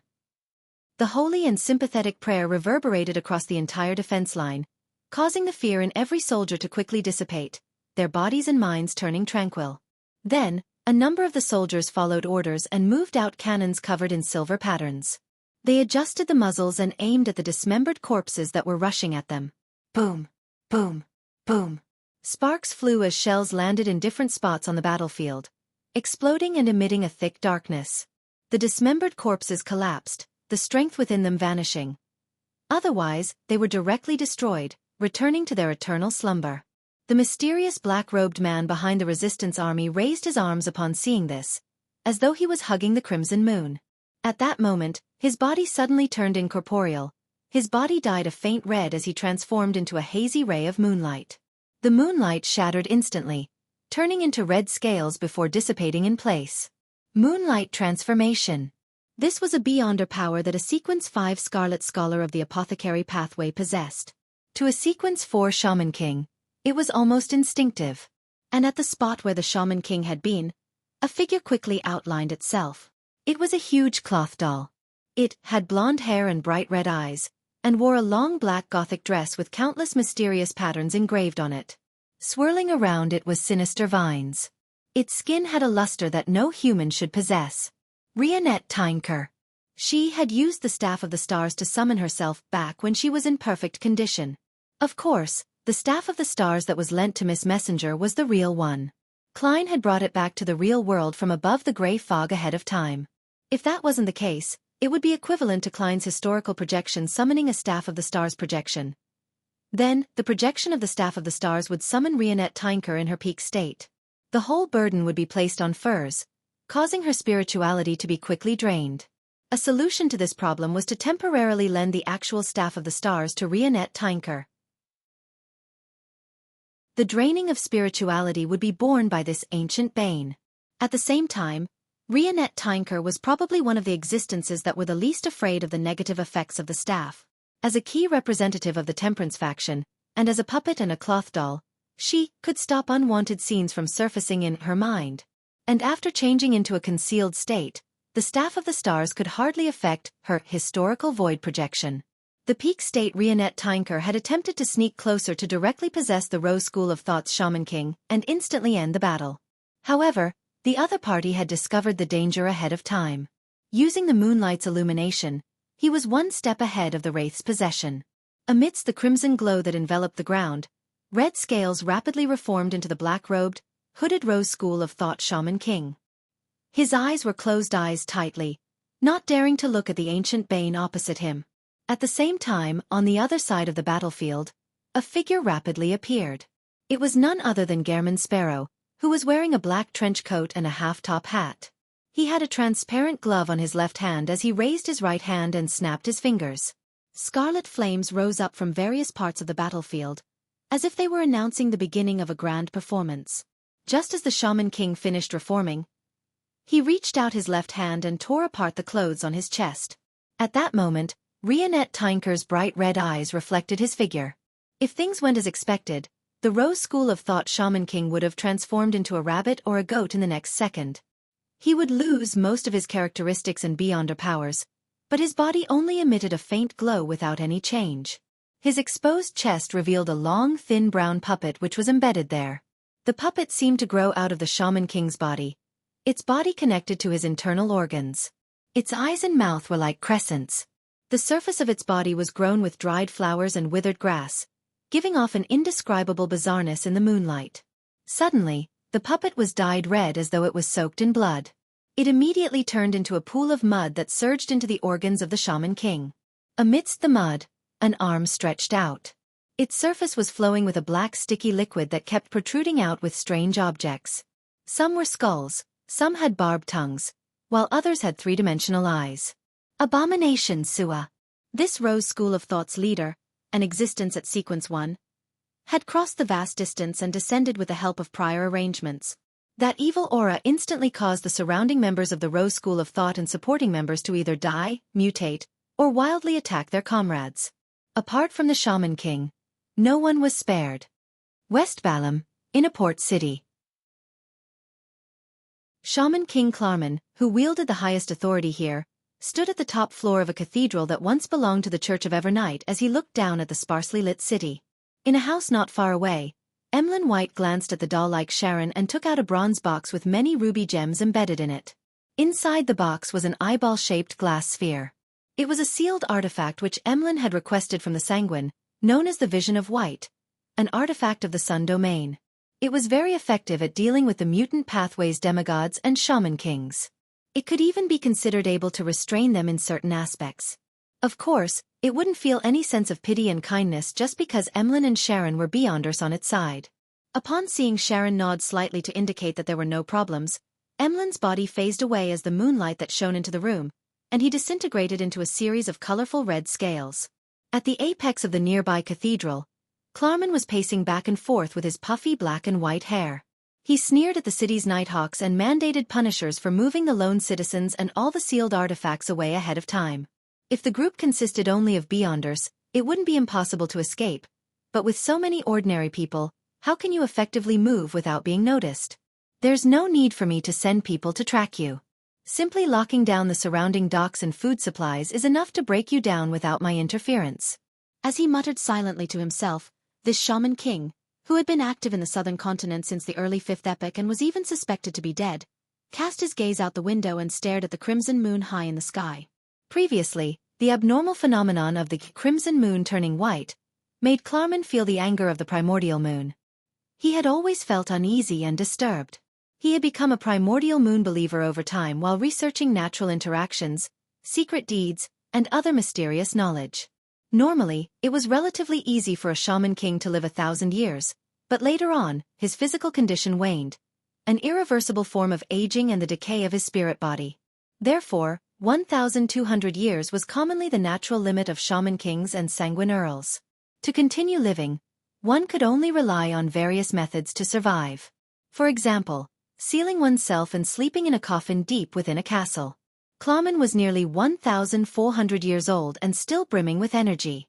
He didn't need to limit his movements, because he had received the primordial moon's blessings. This was also the reason why he had disappeared for so many years. Later on, he received a revelation from the primordial moon and joined the Rose School of Thought. In this aspect, Klarman always had his suspicions. Sometimes, he believed that the Mother Tree of Desire and the primordial moon were one entity. They were different sides of the same great existence. Yet, there were other times when he felt that the Mother Tree of Desire and the primordial moon were not only different, but there was also a deep conflict between them. This resulted in the primordial moon believers not getting enough attention when they later joined the Rose School of Thought. Apart from receiving some bestowments in the form of items, they were placed in non-critical positions. Just as Klarman was focused on sensing the crimson moon in an attempt to gain a revelation, the crimson moonlight that fell onto the cathedral's bell tower had pure red scales of light appear as they gathered together. It then manifested into Emlyn White, who wore a tuxedo and a bow tie. Behind this sanguine, a thick black gas emanated, forming a pair of illusory bat wings. Emlyn had already consumed the corresponding potion to remove his scent and spirituality fluctuations, allowing him to approach his target in secret. Of course, he was up against a demigod, a sequence 4 demigod of the same pathway. Even if he was fully prepared, he didn't dare get too close, or else he would easily be discovered. Looking at the window where Shaman King Klarman was, he examined the projection on the glass for a second. Emlyn White opened the bronze box with the rubies embedded in it, and he used his black velvet-gloved left hand to pick up the Vision of White. His expression twisted as he experienced the pain that came from being exposed to the blazing sun. Suppressing the pain, Emlyn pushed the eyeball-shaped glass sphere to his right eye. All the buildings in front of him had suddenly disappeared from his vision, leaving only shadows of cold, crimson, or fallen evil. Among them, there was a figure that was like a huge black whirlpool that was crazily devouring the light around it, causing his body to become distorted. This was Emlyn's target, the ancient shaman king, Klarman. A ray of light immediately lit up, condensing into a scorching, blinding light. It shot out from the Vision of White and went straight for the figure behind the glass window. 1. Adapted from Job 24 verse 8. Old Testament. Chapter 1234 The Projections, Descent. the blinding white beam penetrated the glass window and landed on Shaman King Klarman. It then burst into an intense light, melting away all the undead, darkness, and evil. Klarman's figure burned with a white flame, as though he was a paper figurine that had been brought near red embers. But it really was a paper figurine, one that seemed to be condensed from the crimson moonlight. The Shaman King's substitute spell, Moon Paper Figurine. As the paper figurine turned to ash, the ancient Shaman King appeared at the top of the cathedral and cast his cold gaze at Emlyn White, who was standing near the bell tower. At that moment, within Klarman's blood-red eyes, it reflected the figure of Sharon, who was wearing a black regal dress and a tiny bonnet. Her body stiffened as if she had lost control of herself. Seeing this, Emlyn didn't hesitate. It was as if he had practiced it 1,000 times before.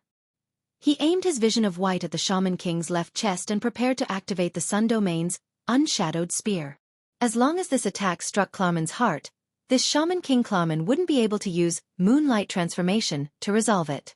It would also be difficult for him to recover using an artificial vampire's super recovery abilities.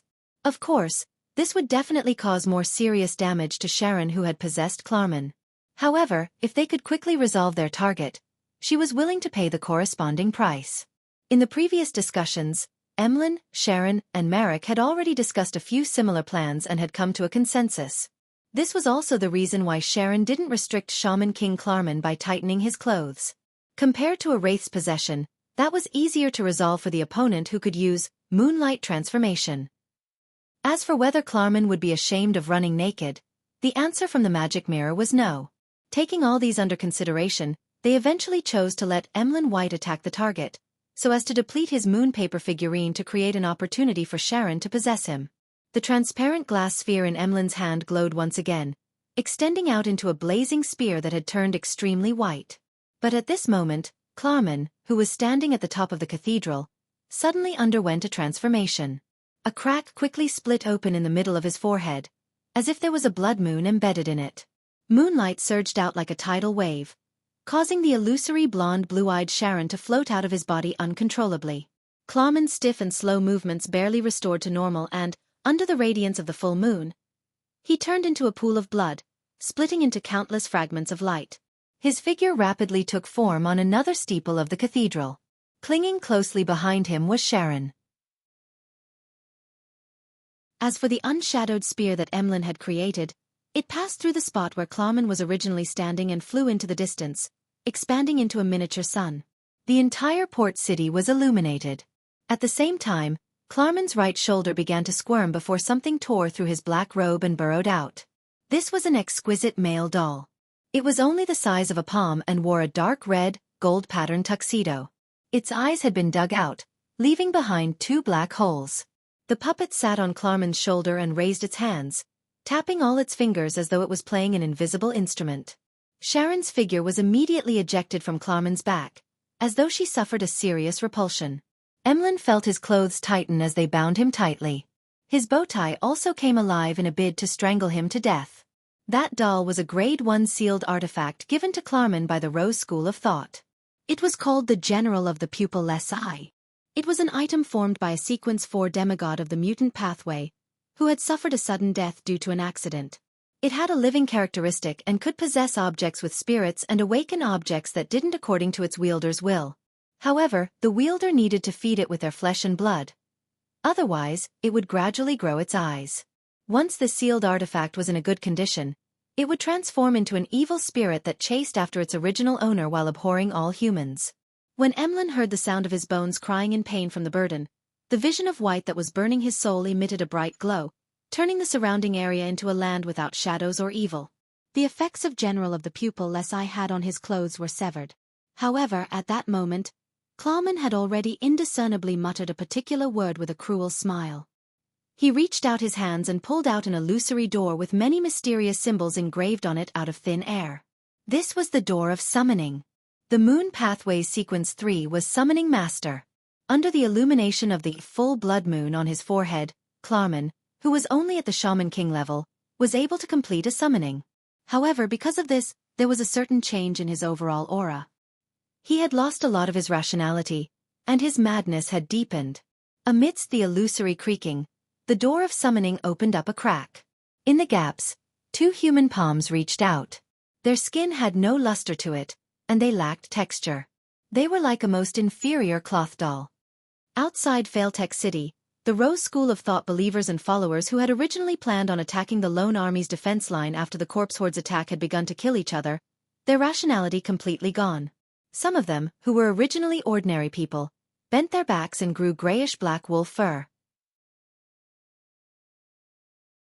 The corners of their mouths tore open as sticky saliva constantly dripped. Some of their skin was dyed black and had become as hard as steel. Some lost their hearts and fell to the ground, only to get back on their feet as though nothing had happened. Some of their bodies turned transparent, as if they had become shadows. The descent of Abomination Sua's aura had tainted all the living creatures in the vicinity, causing them to either break down and suffer a tragic death, or turn into werewolves or zombies. As a high-ranking Sequence 1, he could directly bestow the power onto his believers, but there was a time limit.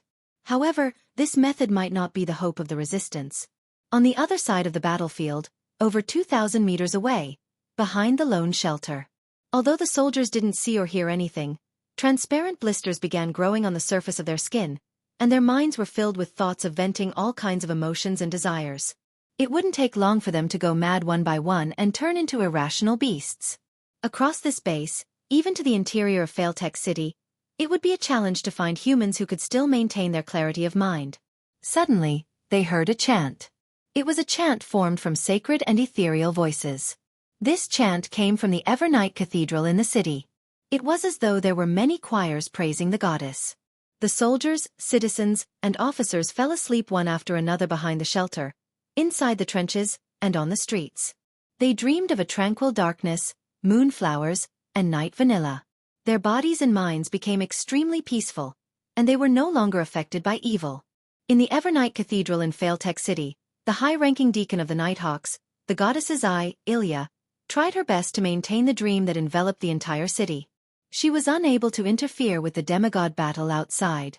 At the same time, Klein and Rionette Tynker felt the change in the surrounding spirituality. It seemed to transform into layers of barriers that attempted to restrain them and restrict their actions. And in the bloody mud on the Shaman King's chest, a lump of squirming flesh covered in black sticky liquid drilled out right on the heels of Sua's arm, forming the body of this abomination. He was like a huge tree that had been splashed with oil. The extended branches were arms which had various strange objects protruding out. On the surface of the trunk that was covered in thick black liquid, bloodshot eyes kept rolling. It cleared the minds of the onlookers, turning them into rabbits, goats, and pigs. The dozens of arms rapidly extended outwards. Some of them sealed off the sky, while others burrowed into the ground. The rest either surrounded them from all sides or headed straight for Klein and Rionette Tynker. At the same time, Abomination Sua let out a roar that pierced straight into one's spirit body. It caused the 2 targets to tremble at the same time, causing a certain degree of stiffness to rear its head. It made the crimson moonlight in midair become even richer, allowing a scene to appear on the red screen. The core to this scene was a mummy wrapped in a yellowing bandage. It had been pierced by countless brown tree branches and was suspended in midair. Its stomach bulged, and at times, different parts bulged and shriveled, as if it was giving birth to new life. The mummy's mouth was agape as it kept screaming. Although Klein couldn't hear any actual sounds, he felt pain resonating with his body and soul, slowly burdening him with the mummy's predicament. The Chained God. The roar of Abomination Sua was formed from ancient Hermes words that exceeded the imagination of humans. It was essentially praying to the Chained God, and he had successfully received a response. The Mother Tree of Desire was unable to infuse too much power into reality. If one wanted to pray to her and obtain feedback at the angel level, they required a large-scale ritual. Of course, the influence the Mother Tree of Desire directly exerted and her attention via the Chained God had qualitative differences. The Chained God was originally not a true god, but he had contained the mutant pathway's uniqueness and 2 Sequence 1 Beyonder characteristics, making him a king of angels. After giving birth to Abomination Sua, he even lost a Sequence 1 Beyonder characteristic. When he was completely overwhelmed by the Mother Tree of Desire, he similarly suffered a life of isolation. Therefore, regardless of the essence of the Mother Tree of Desire, the effect she had on reality was limited due to the indirect methods used. But no matter what, the trap targeted at Rionette Tynker was luxurious enough. As the projection of the chained god appeared, the entire land was dyed with a dark red color. Klein felt that his connection with the spirit world had been severed, and he could no longer use teleportation. His figure instantly leaped into a sea of flames. Taking advantage of the opportunity when Rionette Tinker was fighting against Sua, he reached his hand into the void and grabbed at different spots. Finally, Klein pulled out a silver-black jewelry box embedded with various gems. Then, without any hesitation, he opened the second level. Box of the Great Old Ones. This Grade 0 sealed artifact's second level could transfer all living beings within its range to a particular scene recorded by it. Chapter 1235 Most Valued Supper. The silver-black, three-tiered accessory box with many embedded gems quickly opened, revealing the interior of the second level. It was dark. Even the surrounding barriers seemed to blend in with it. It gave one the feeling that it was a pocket of infinite space. In an instant, the darkness lit up with countless resplendent speckles, as if they had transformed into a miniature cosmos, a miniature universe. These bright points of light rapidly spun as the surrounding scene changed several times in a second.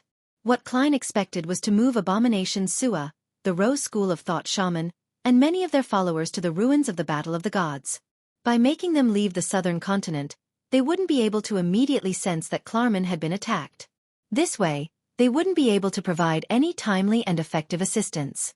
However, the second level of the Box of the Great Old Ones had an element of randomness to it. The act of sending things to the designated scene succeeded a handful of times.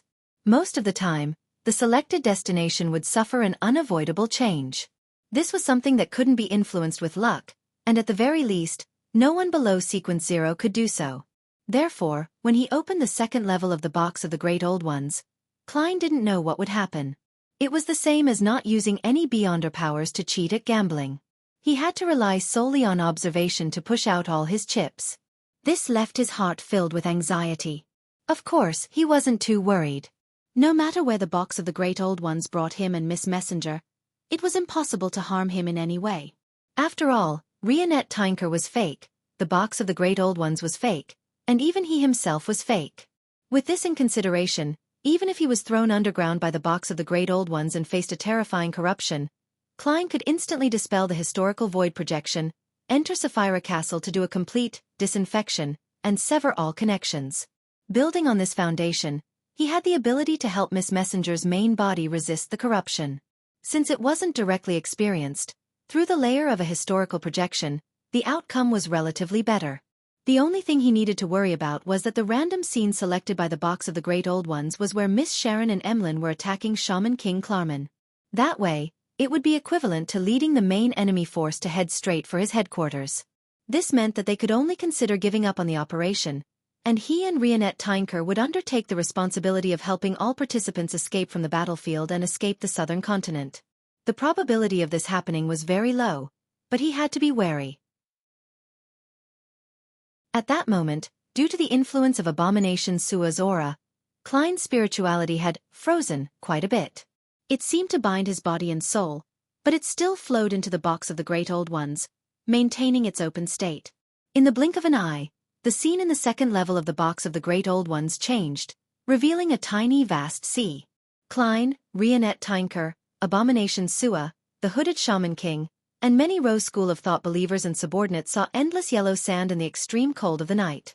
Other than the projection of the chained god, all the living beings on the battlefield were instantly transported to a desert. As for the projection, due to the departure of Abomination Sua, the connection was severed, preventing his powers from seeping into reality. Without the luxury of time to examine where he was currently, Klein dispelled the Box of the Great Old Ones and snapped his fingers, summoning a scarlet flame as he constantly jumped within them. He had done so to avoid the attention of Abomination Sua, as well as grab the opportunity to complete the summoning of the historical void projection. At that moment, he heard an extremely evil roar. His mind suddenly went blank, and he temporarily lost all his thoughts. The scarlet flames he was immersed in came alive as well and like a cage, bound him to the ground. With just a roar and the influence of some auras, Abomination Sua had already restrained him to a certain extent. If it wasn't for the fact that Rionette Tinker, who was in her peak condition, was his teammate, Klein's projection would have been helplessly executed. Perhaps his actual body would suffer certain effects. At this moment, The huge doll the size of a castle took a step forward and opened its tightly shut mouth. There was no sound, but the distorted wood that was covered in pitch-black liquid seemed to encounter a flood dike. It repelled backward and raised the arms with strange protruding objects. This was a curse that Rionette Tinker had been silently accumulating for a very, very long time. The root of the curse was the anger, hatred, and her grudge that had emerged after she suffered an attack. However, Abomination Sua didn't show any obvious changes. He only staggered a little and froze for a second before returning to normal. High-level existences were always able to restrain low-level beyonders of the same pathway. They could even exert a certain influence over space. And using this opportunity to escape the restraints of the flames, Klein used Creeping Hunger to flash to another side, avoiding the Blood Moon arrow created by the Rose School of Thought's Shaman King. He didn't dare to look directly at Abomination Sua. He seized the opportunity and reached out with his right hand to pull out from the void ahead. This time, he didn't drag anything out. Klein continued blinking about and repeated his actions. Then, he successfully dragged out a figure. It was none other than the leader of the Church of Evernights Ascetics, the angel of the concealment domain, Ariana, who wore a simple linen robe and a tree bark belt. My report from before worked after all. A thought flashed through his mind as he activated Creeping Hunger once again and teleported elsewhere. The eyes of Ariana's projection darted slightly as her eyes instantly turned dark and deep. Following that, she joined in the battle between Rionette Tinker and Abomination Sua. With her help, Rionette Tinker, who was in a rather difficult situation and trying hard to create opportunities for him, finally managed to catch her breath. She didn't get possessed by Abomination Sua, nor did she become a real doll. The Rose School of Thought's Shaman King showcased his well-rounded aspect towards the darkness and moon domains. He attempted to use spells like Abyss Shackles to restrict Klein's movement, but the short-distance blinking was simply too effective. Without the projection of the chained god and his influence of the surrounding area, and the interference of Abomination, Klein was like a fish in water. He was free and relaxed. He only needed to consider how to deal with his enemy's spells every 2 teleports. However, the Shaman King could hardly stop him in an effective manner due to the unpredictability of where he would appear next. During this process, Klein grabbed at the void a few more times until he dragged out a figure. This figure had bronze skin, black hair, and brown eyes. His facial features were soft and his gaze was cold. He wore a deep black robe embroidered with golden thread. He wore a golden crown and was none other than the former Death Consul, Isaac Eggers. Another angel. The Shaman King's eyelids twitched as he watched. At this moment, Abomination Sua suddenly inserted multiple black arms into the desert. The desert nearby boiled and was blanketed with a thick black liquid. This extended into the distance and invaded the void, disrupting the overlapping of reality and the spirit world. Taking advantage of the fact that his teleportation wasn't completely affected, Klein blinked behind Mr. Isaac.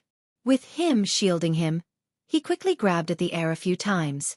His arm suddenly sank and he pulled out a silvery white snake's tail. Another angel. The reason why he dared to directly summon the 3 angels was because this historical void projection of his was summoned by Rionette Tinker using the Staff of the Stars. The spirituality consumed was born by this ancient bane, not Furs. Otherwise, Furs would have already fainted the moment the servant of concealment, Ariana, descended.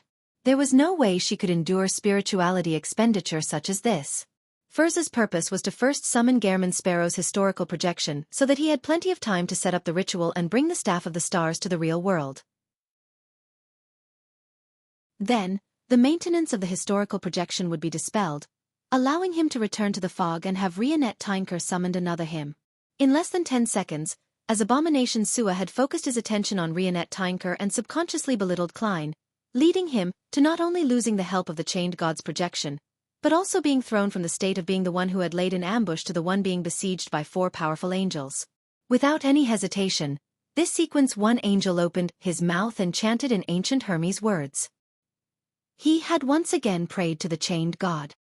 When the door of summoning opened in front of Shaman King Klamen, just the extension of 2 trembling hands was enough for a thought to abruptly flash across Emlyn White's mind. The other angel of the Rose School of Thought, the King of Curses, Baranka. This was information provided by Sharon and Marek. Upon seeing this, Emlyn's mind tensed up. Without any hesitation, He waved his arm and threw the vision of white at the door of summoning. This was partly because he was experiencing a battle at the demigod level for the first time, so he couldn't help but overreact. On the other hand, he wasn't worried about losing the vision of white. After all, it belonged to the sanguine. At worst, he would repay it in the future over time. At the same time, even without the sealed artifact, he still had other mystical items to use, such as Lamino's travels. With the notebook, Emlyn could summon the unshadowed crucifix to replace the vision of white. After the eyeball-shaped glass sphere flew out, it continuously absorbed the light along the way, bringing with it extreme darkness. When it got close to the door of summoning, the vision of white suddenly exploded into an extremely brilliant glow. Like a blazing sun at noon, it enveloped both the hands and the door, melting away all evil, degenerate, darkness, filth, and undead auras. The full blood moon on Clawman's forehead was clearly affected. All the light beams were compressed to his side, preventing him from affecting his surroundings. Seizing this opportunity, Sharon's figure that appeared in midair distorted, turning into a human-sized puppet. This puppet was identical to Shaman King Clawman. It had messy black and white hair and a pair of bright red eyes. As for Emlyn, he raised his left arm and revealed a translucent ring that was worn outside his gloved index finger. The ring seemed to be made of light red amber, and there was a blood-colored gem embedded on it. Lilith's ring. This was a ring personally made by the sanguine ancestor, the ancient goddess, Lilith. It could project a door that led deep into the spirit world for a certain amount of time, summoning an unknown creature. Emlyn wasn't sure what he would obtain.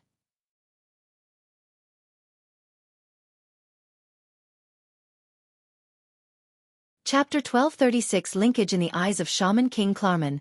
A bright silver moon rose, quickly filling his irises. This was completely different from the normal crimson moon. It also wasn't the blood moon that occasionally appeared. It was similar to the abnormal state of the moon from not too long ago, but there were also certain differences. It illuminated Clawman's eyes and body, causing him to instantly lose contact with the crimson moon.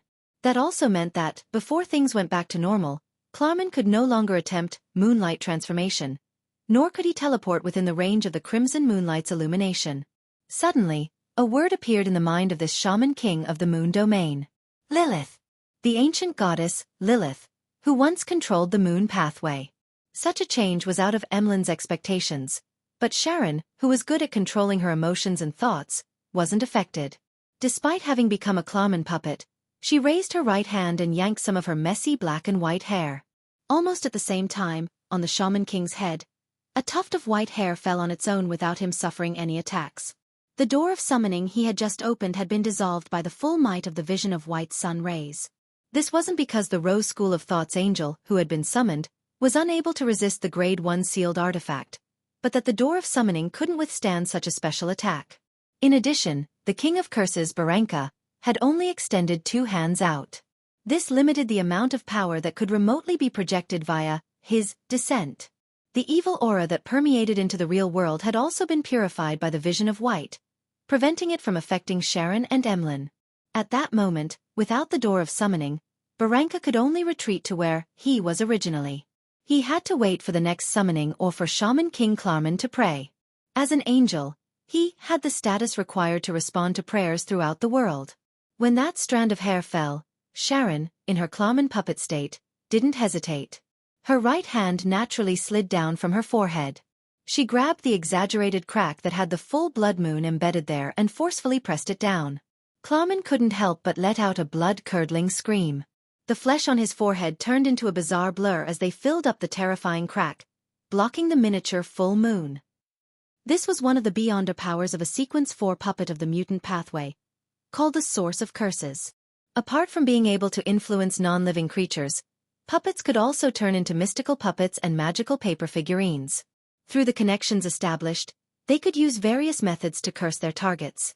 This beyonder power would undergo a qualitative change when they reached Sequence 3. At the current stage, it resulted in mutually destructive damage. Under normal circumstances, puppet demigods rarely used it. In other words, a puppet had to hurt themselves to hurt their enemy. The reason why Sharon dared to do so was because she was certain that since both she and her target were at Sequence 4, as a wraith and zombie, she would definitely be able to withstand the damage better than a vampire. After knowing in advance that Shaman King Klarman had a Grade 1 sealed artifact, General of the Pupil SI, Sharon had never thought of truly succeeding with Wraith's possession. Her main goal was to use this method to establish a connection with Klarman to prepare for the subsequent curse. The tuft of hair she plucked symbolized the official start of the curse. Destroying the target's full blood moon on his forehead was to prevent him from establishing the door of summoning once again, which would lead to pulling a Rose School of Thought's angel into the battlefield. Of course, as a demigod, Klarman wasn't going to die so easily from a curse. In the past, he would be able to use moonlight transformation and illusory bats to weaken the damage brought by the curse. Then, via constantly moving at high speeds, he could avoid attacks while chanting the honorific name of a Rose School of Thought's angel. However, under the silvery white moon's illumination, his body seemed to freeze, preventing him from completing the series of actions. While Klarman's mind raced, the General of the Pupil SI puppet on his shoulder stood up and let out an ear-piercing scream. The glass windows around them shattered, transforming into bullets that shot towards the floating Sharon. Without anyone controlling the eyeball-like glass sphere, it flew up on its own, causing a gigantic pillar of light that had flames swirling around it to descend. The pillar of light enveloped Sharon, causing the surroundings to turn bright as though it was daytime. The General of the Pupil SI could influence ownerless mystical items, allowing them to help it. Amidst the flaring sun, Sharon, who had transformed into Klarman, showed clear signs of melting as her face contorted uncontrollably. Half the large number of glass fragments melted into the pillar of light while the other half pierced through her body. Klarman once again let out a tragic cry. It made Emlyn's body turn cold as his blood seemed to frost up. One bloody hole after another appeared on the Shaman King's body. He was like a candle that had been thrown into a furnace as he slowly softened and the oils from his fats dripped. Any damage from source of curses would be reflected onto the target. As a demigod of the Rose School of Thought, there was no doubt that Klarman knew of this. His action just now was to use this exchange of damage to force Sharon to stop the curse. The theurgical spells of the Sun Domain clearly dealt more damage to evil creatures that were the likes of puppets, wraiths, zombies, and werewolves than vampires, Potions Professor, Scarlet Scholar, and Shaman Kings. That was to say, the continuous flaring sun strikes caused Sharon to dissipate, but it would only be able to severely injure Klarman. As for the demigods of the Moon Pathway, they had extremely strong self-recovery abilities. In just a second, Shaman King Klarman used his rich experience and deep knowledge of mysticism to accurately grasp the problem of the source of curses, and chose the most suitable method to see results in the shortest time possible. However, at that moment, having lost the vision of White, Emlyn White, who had summoned the strange moon, regained his senses. He took out a bronze-green hard-covered notebook and flipped it to one of the pages. A crackling sound could be heard as bolts of lightning appeared out of thin air, interweaving into a storm that emitted a strong destructive aura. Instantly, the Shaman King Klarman was swept in. Lamino's Travels. Thunderstorm. Having temporarily lost moonlight transformation and the ability to blink within a certain range, Klarman was unable to dodge the attack. He was smote by bolts of silver lightning. Sharon took the opportunity to dispel source of curses, to prevent the damage dealt to the target from being reflected onto her. However, her face was clearly much paler than before, and her breathing became weaker. The pillar of light from blazing sun had indeed caused quite a significant amount of damage to her. The silvery white blob that blasted quickly extinguished, and Klarman's body was already pitch black. His charred skin and flesh were constantly peeling off. Pieces of flesh were squirming and growing. The General of the Pupil SI's body rapidly turned incorporeal, as though it had turned into a specter. It was prepared to possess Klarman and move him away from the area to prevent any subsequent blows. At this moment, a blonde red-eyed head suddenly appeared and bit the head of the exquisite doll. Klarman, who remained groggy, subconsciously looked over and saw a headless lady. This lady was wearing a dark and complicated gothic long dress and holding 4 blonde, red-eyed heads. Rionette Tynker. In that vast desert, the eyes of Rionette Tynker, who was attacking Abomination Sua with Azek, Ariana, and the giant silver serpent, suddenly glazed over. Her actions turned stiff as she attacked purely on instinct. This was part of Klein's plan. When the battle on this side had stabilized, with Abomination Sua was unable to extricate himself from it within a short period of time, Rionette Tynker's main body would dispel its concealed state. She would then return to the real world and quickly help Sharon and Emlyn finish the battle. Looking at the tragic-looking mummy projection in midair, as Klein controlled the three angels to hold back Abomination Sua, he used their auras to influence the environment around him. He switched from teleportation to flaming jump, and he continued to deal with the Rose School of Thought's Shaman King. During this process, he appeared carefree and relaxed, but in fact, he realized that the affinity between his body and his soul was decreasing bit by bit. His body was gradually becoming a spirit cage, causing his actions to become stiffer and heavier. This reminded him of the core description of prisoner. The body was the cage of the heart, and the world was the cage of the body. As time passed, he understood the meaning of this sentence from another angle. After Abomination Sua began to direct his attention at him, even if he didn't have the chance to attack him directly, he was still able to make him suffer some form of corrosion. After one of Rionette Tinker's heads was in control of General of the Pupil Lasai, another head raised the black staff that it was biting down on with its teeth. The gem-embedded staff lit up with a misty glow. A figure quickly took shape. It was none other than Gehrman Sparrow, who was wearing a top hat and a trench coat while holding Death Knell. Bang! A silver-black stream of light flew out and accurately hit Klarman's body. Klarman's thoughts came to a halt as he froze on the spot. Control Spirit Bullet. This was the Control Spirit Bullet shot by Gehrman Sparrow that the Staff of the Stars had reenacted. This 0-62 sealed artifact could allow the Beyonder powers and people that surfaced in the minds of the wielder to descend upon reality, while the latter could launch a single attack. On the other side, Sharon immediately turned into a puppet that looked identical to Klarman. She retracted her right hand and ruthlessly stabbed it into her chest. Blood sprayed out as Klarman gaped his mouth, unable to make a sound. To a wraith, the heart definitely wasn't a vital point, but to a vampire, it was lethal. Without giving Klarman any chance to resist, Emlyn flipped through Lamino's travels once again and released the recording of Historical Void Summoning, and took out the bronze unshadowed crucifix. His fingers pressed down on a spike, allowing blood to flow out to cleanse the mottled cross. A pure, burning white spear instantly condensed. After Sharon removed Source of Curses, Emlyn threw out the long spear of light and watched it pierce through Shaman King Klarman's chest, pinning him to the high walls of the cathedral. Bright light suddenly expanded and completely extinguished Klarman's last breath. Unshadowed Spear. In the vast desert, Klein suddenly stopped, and while facing Abomination Sua and the Shaman King, he took off his hat, pressed his hand to his chest, and bowed. His body faded and disappeared. During this process, Klein wasn't worried about being disturbed at all.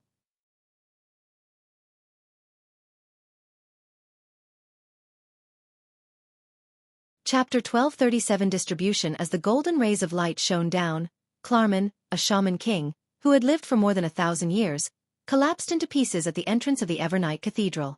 Every part of his body was charred black, completely drained of its blood. Amongst them, something fell out of his black robe ashes. It was a normal-sized palm. Its skin's texture didn't appear human at all, and it had a dim luster. Its fingers were slender with balanced amounts of flesh and bone. If he hadn't seen it on such an occasion, Emlyn definitely would have believed that the palm was a part of an exquisite doll. Another head in Rionette Tinker's hand swung forward as it quickly bit the palm. At the same time, Sharon's figure turned incorporeal as she entered the remains of Shaman King Klarman, speeding up the expelling of his Beyonder characteristic. Emlyn composed himself and looked at the door of summoning created by Lilith's ring. His body suddenly turned into a hazy moonlight. The crimson moonlight shattered into countless fragments of light.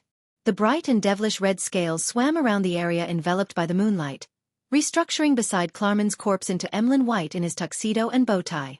Without looking at the Beyonder characteristic that had seeped out, he dispelled the unshadowed crucifix, bent down, and picked up the vision of white that he had previously thrown to the side using his black velvet glove. His other hand shook Lamino's travels as he flipped the book to one of the pages. The symbols and mysterious patterns on it all belonged to traveling. Emlyn's figure turned transparent as he vanished from the scene.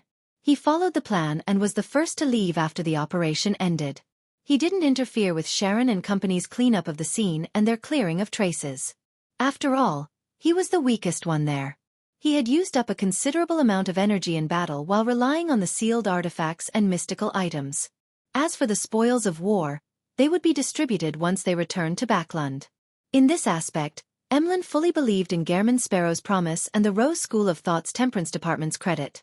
After teleporting back to an empty house in Backlund, he suddenly threw down Lamino's travels. He took out a bronze box with many red gems embedded in it, and he placed the vision of white inside. Only after doing this did Emlyn have the energy to take off the glove on his left hand. He saw that his fingers were filled with blisters, swollen. With the sanguine's regenerative ability, damage at such a level should have long been healed, but in reality, it hadn't improved at all. The burns brought by the vision of white will last at least 7 days. Emlyn took out ointment he had stored in a metal tube and squeezed out some of it to apply it on his wound. The soul-stabbing pain was immediately eased by the cooling sensation. Emlyn slowly exhaled as though he had finally resurrected. He had used a great deal of willpower to restrain himself from throwing the vision of white onto the ground. This was because once the sealed artifact left his control, it would automatically absorb the light around it and emit a radiant glow. To a sanguine, this was an excellent way of committing suicide. Right on the heels of that, Emlyn took out a bottle of his blood that he had extracted beforehand and smeared it on the surface of Lamino's travels. Then, he drank another bottle of blood to ease the bloodthirst that Lilith's ring brought about. After such an operation, he finally removed the negative effects the sealed artifact had on him. Only at this moment did Emlyn have the time to recall the accident that had happened during the battle.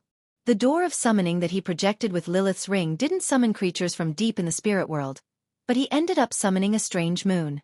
The moon hung behind the door of summoning and silently illuminated Shaman King Klarman, suppressing the various Beyonder powers that belonged to the moon domain. If not for this change, even if Lilith's ring had summoned a saint-level spirit world creature, the battle wouldn't have ended so quickly.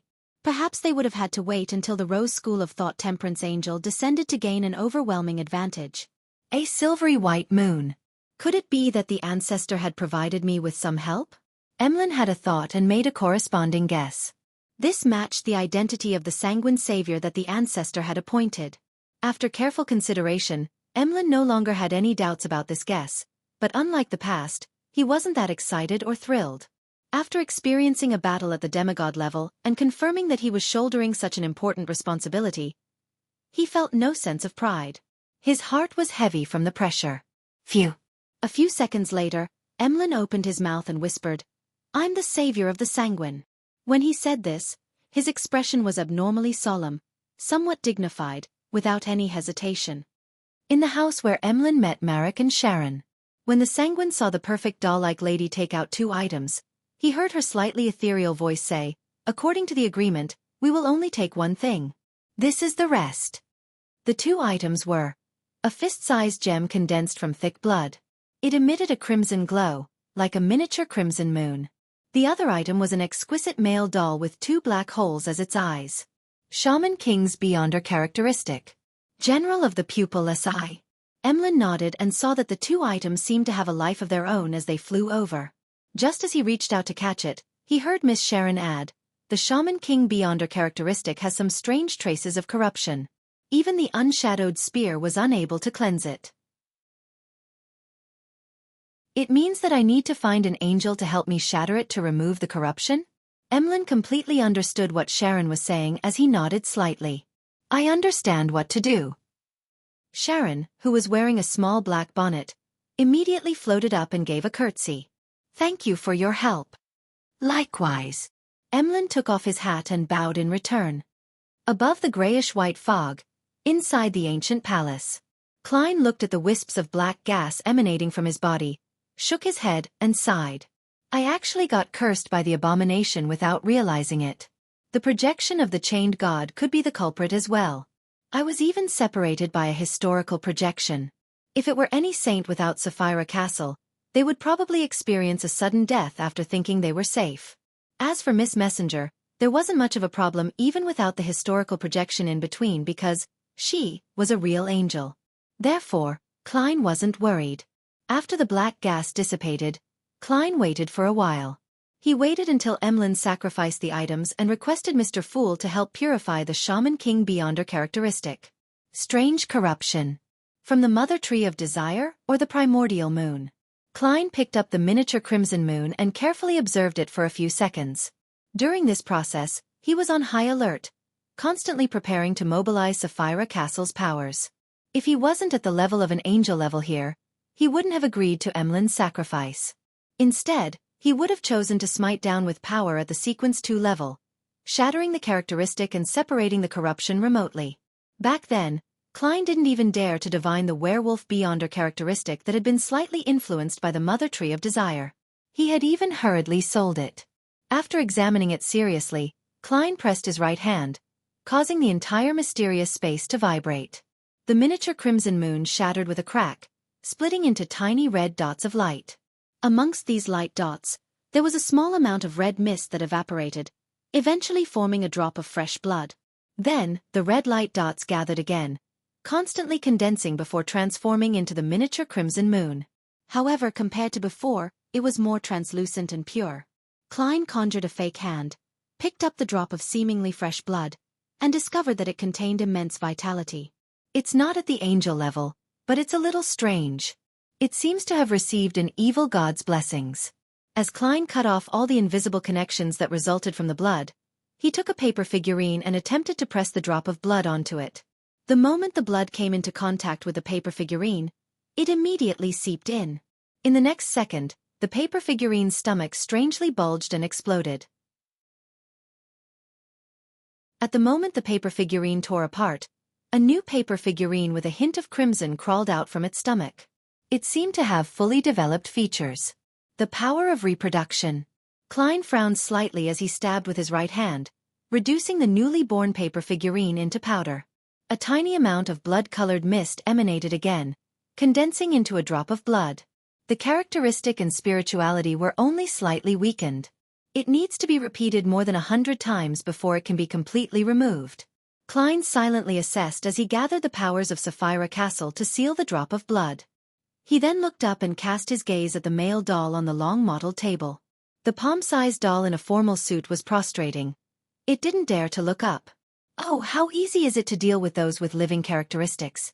Klein chuckled as he gathered the sealed drop of blood and brought it close towards the doll named General of the Pupilless Eye. General of the Pupilless Eye pushed itself up with all four limbs and quickly retreated.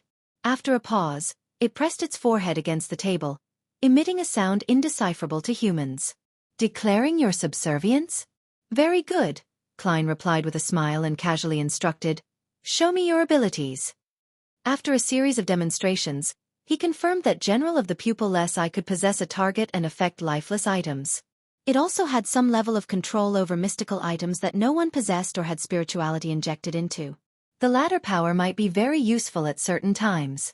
Klein nodded slightly and beckoned for it to jump into a box he conjured.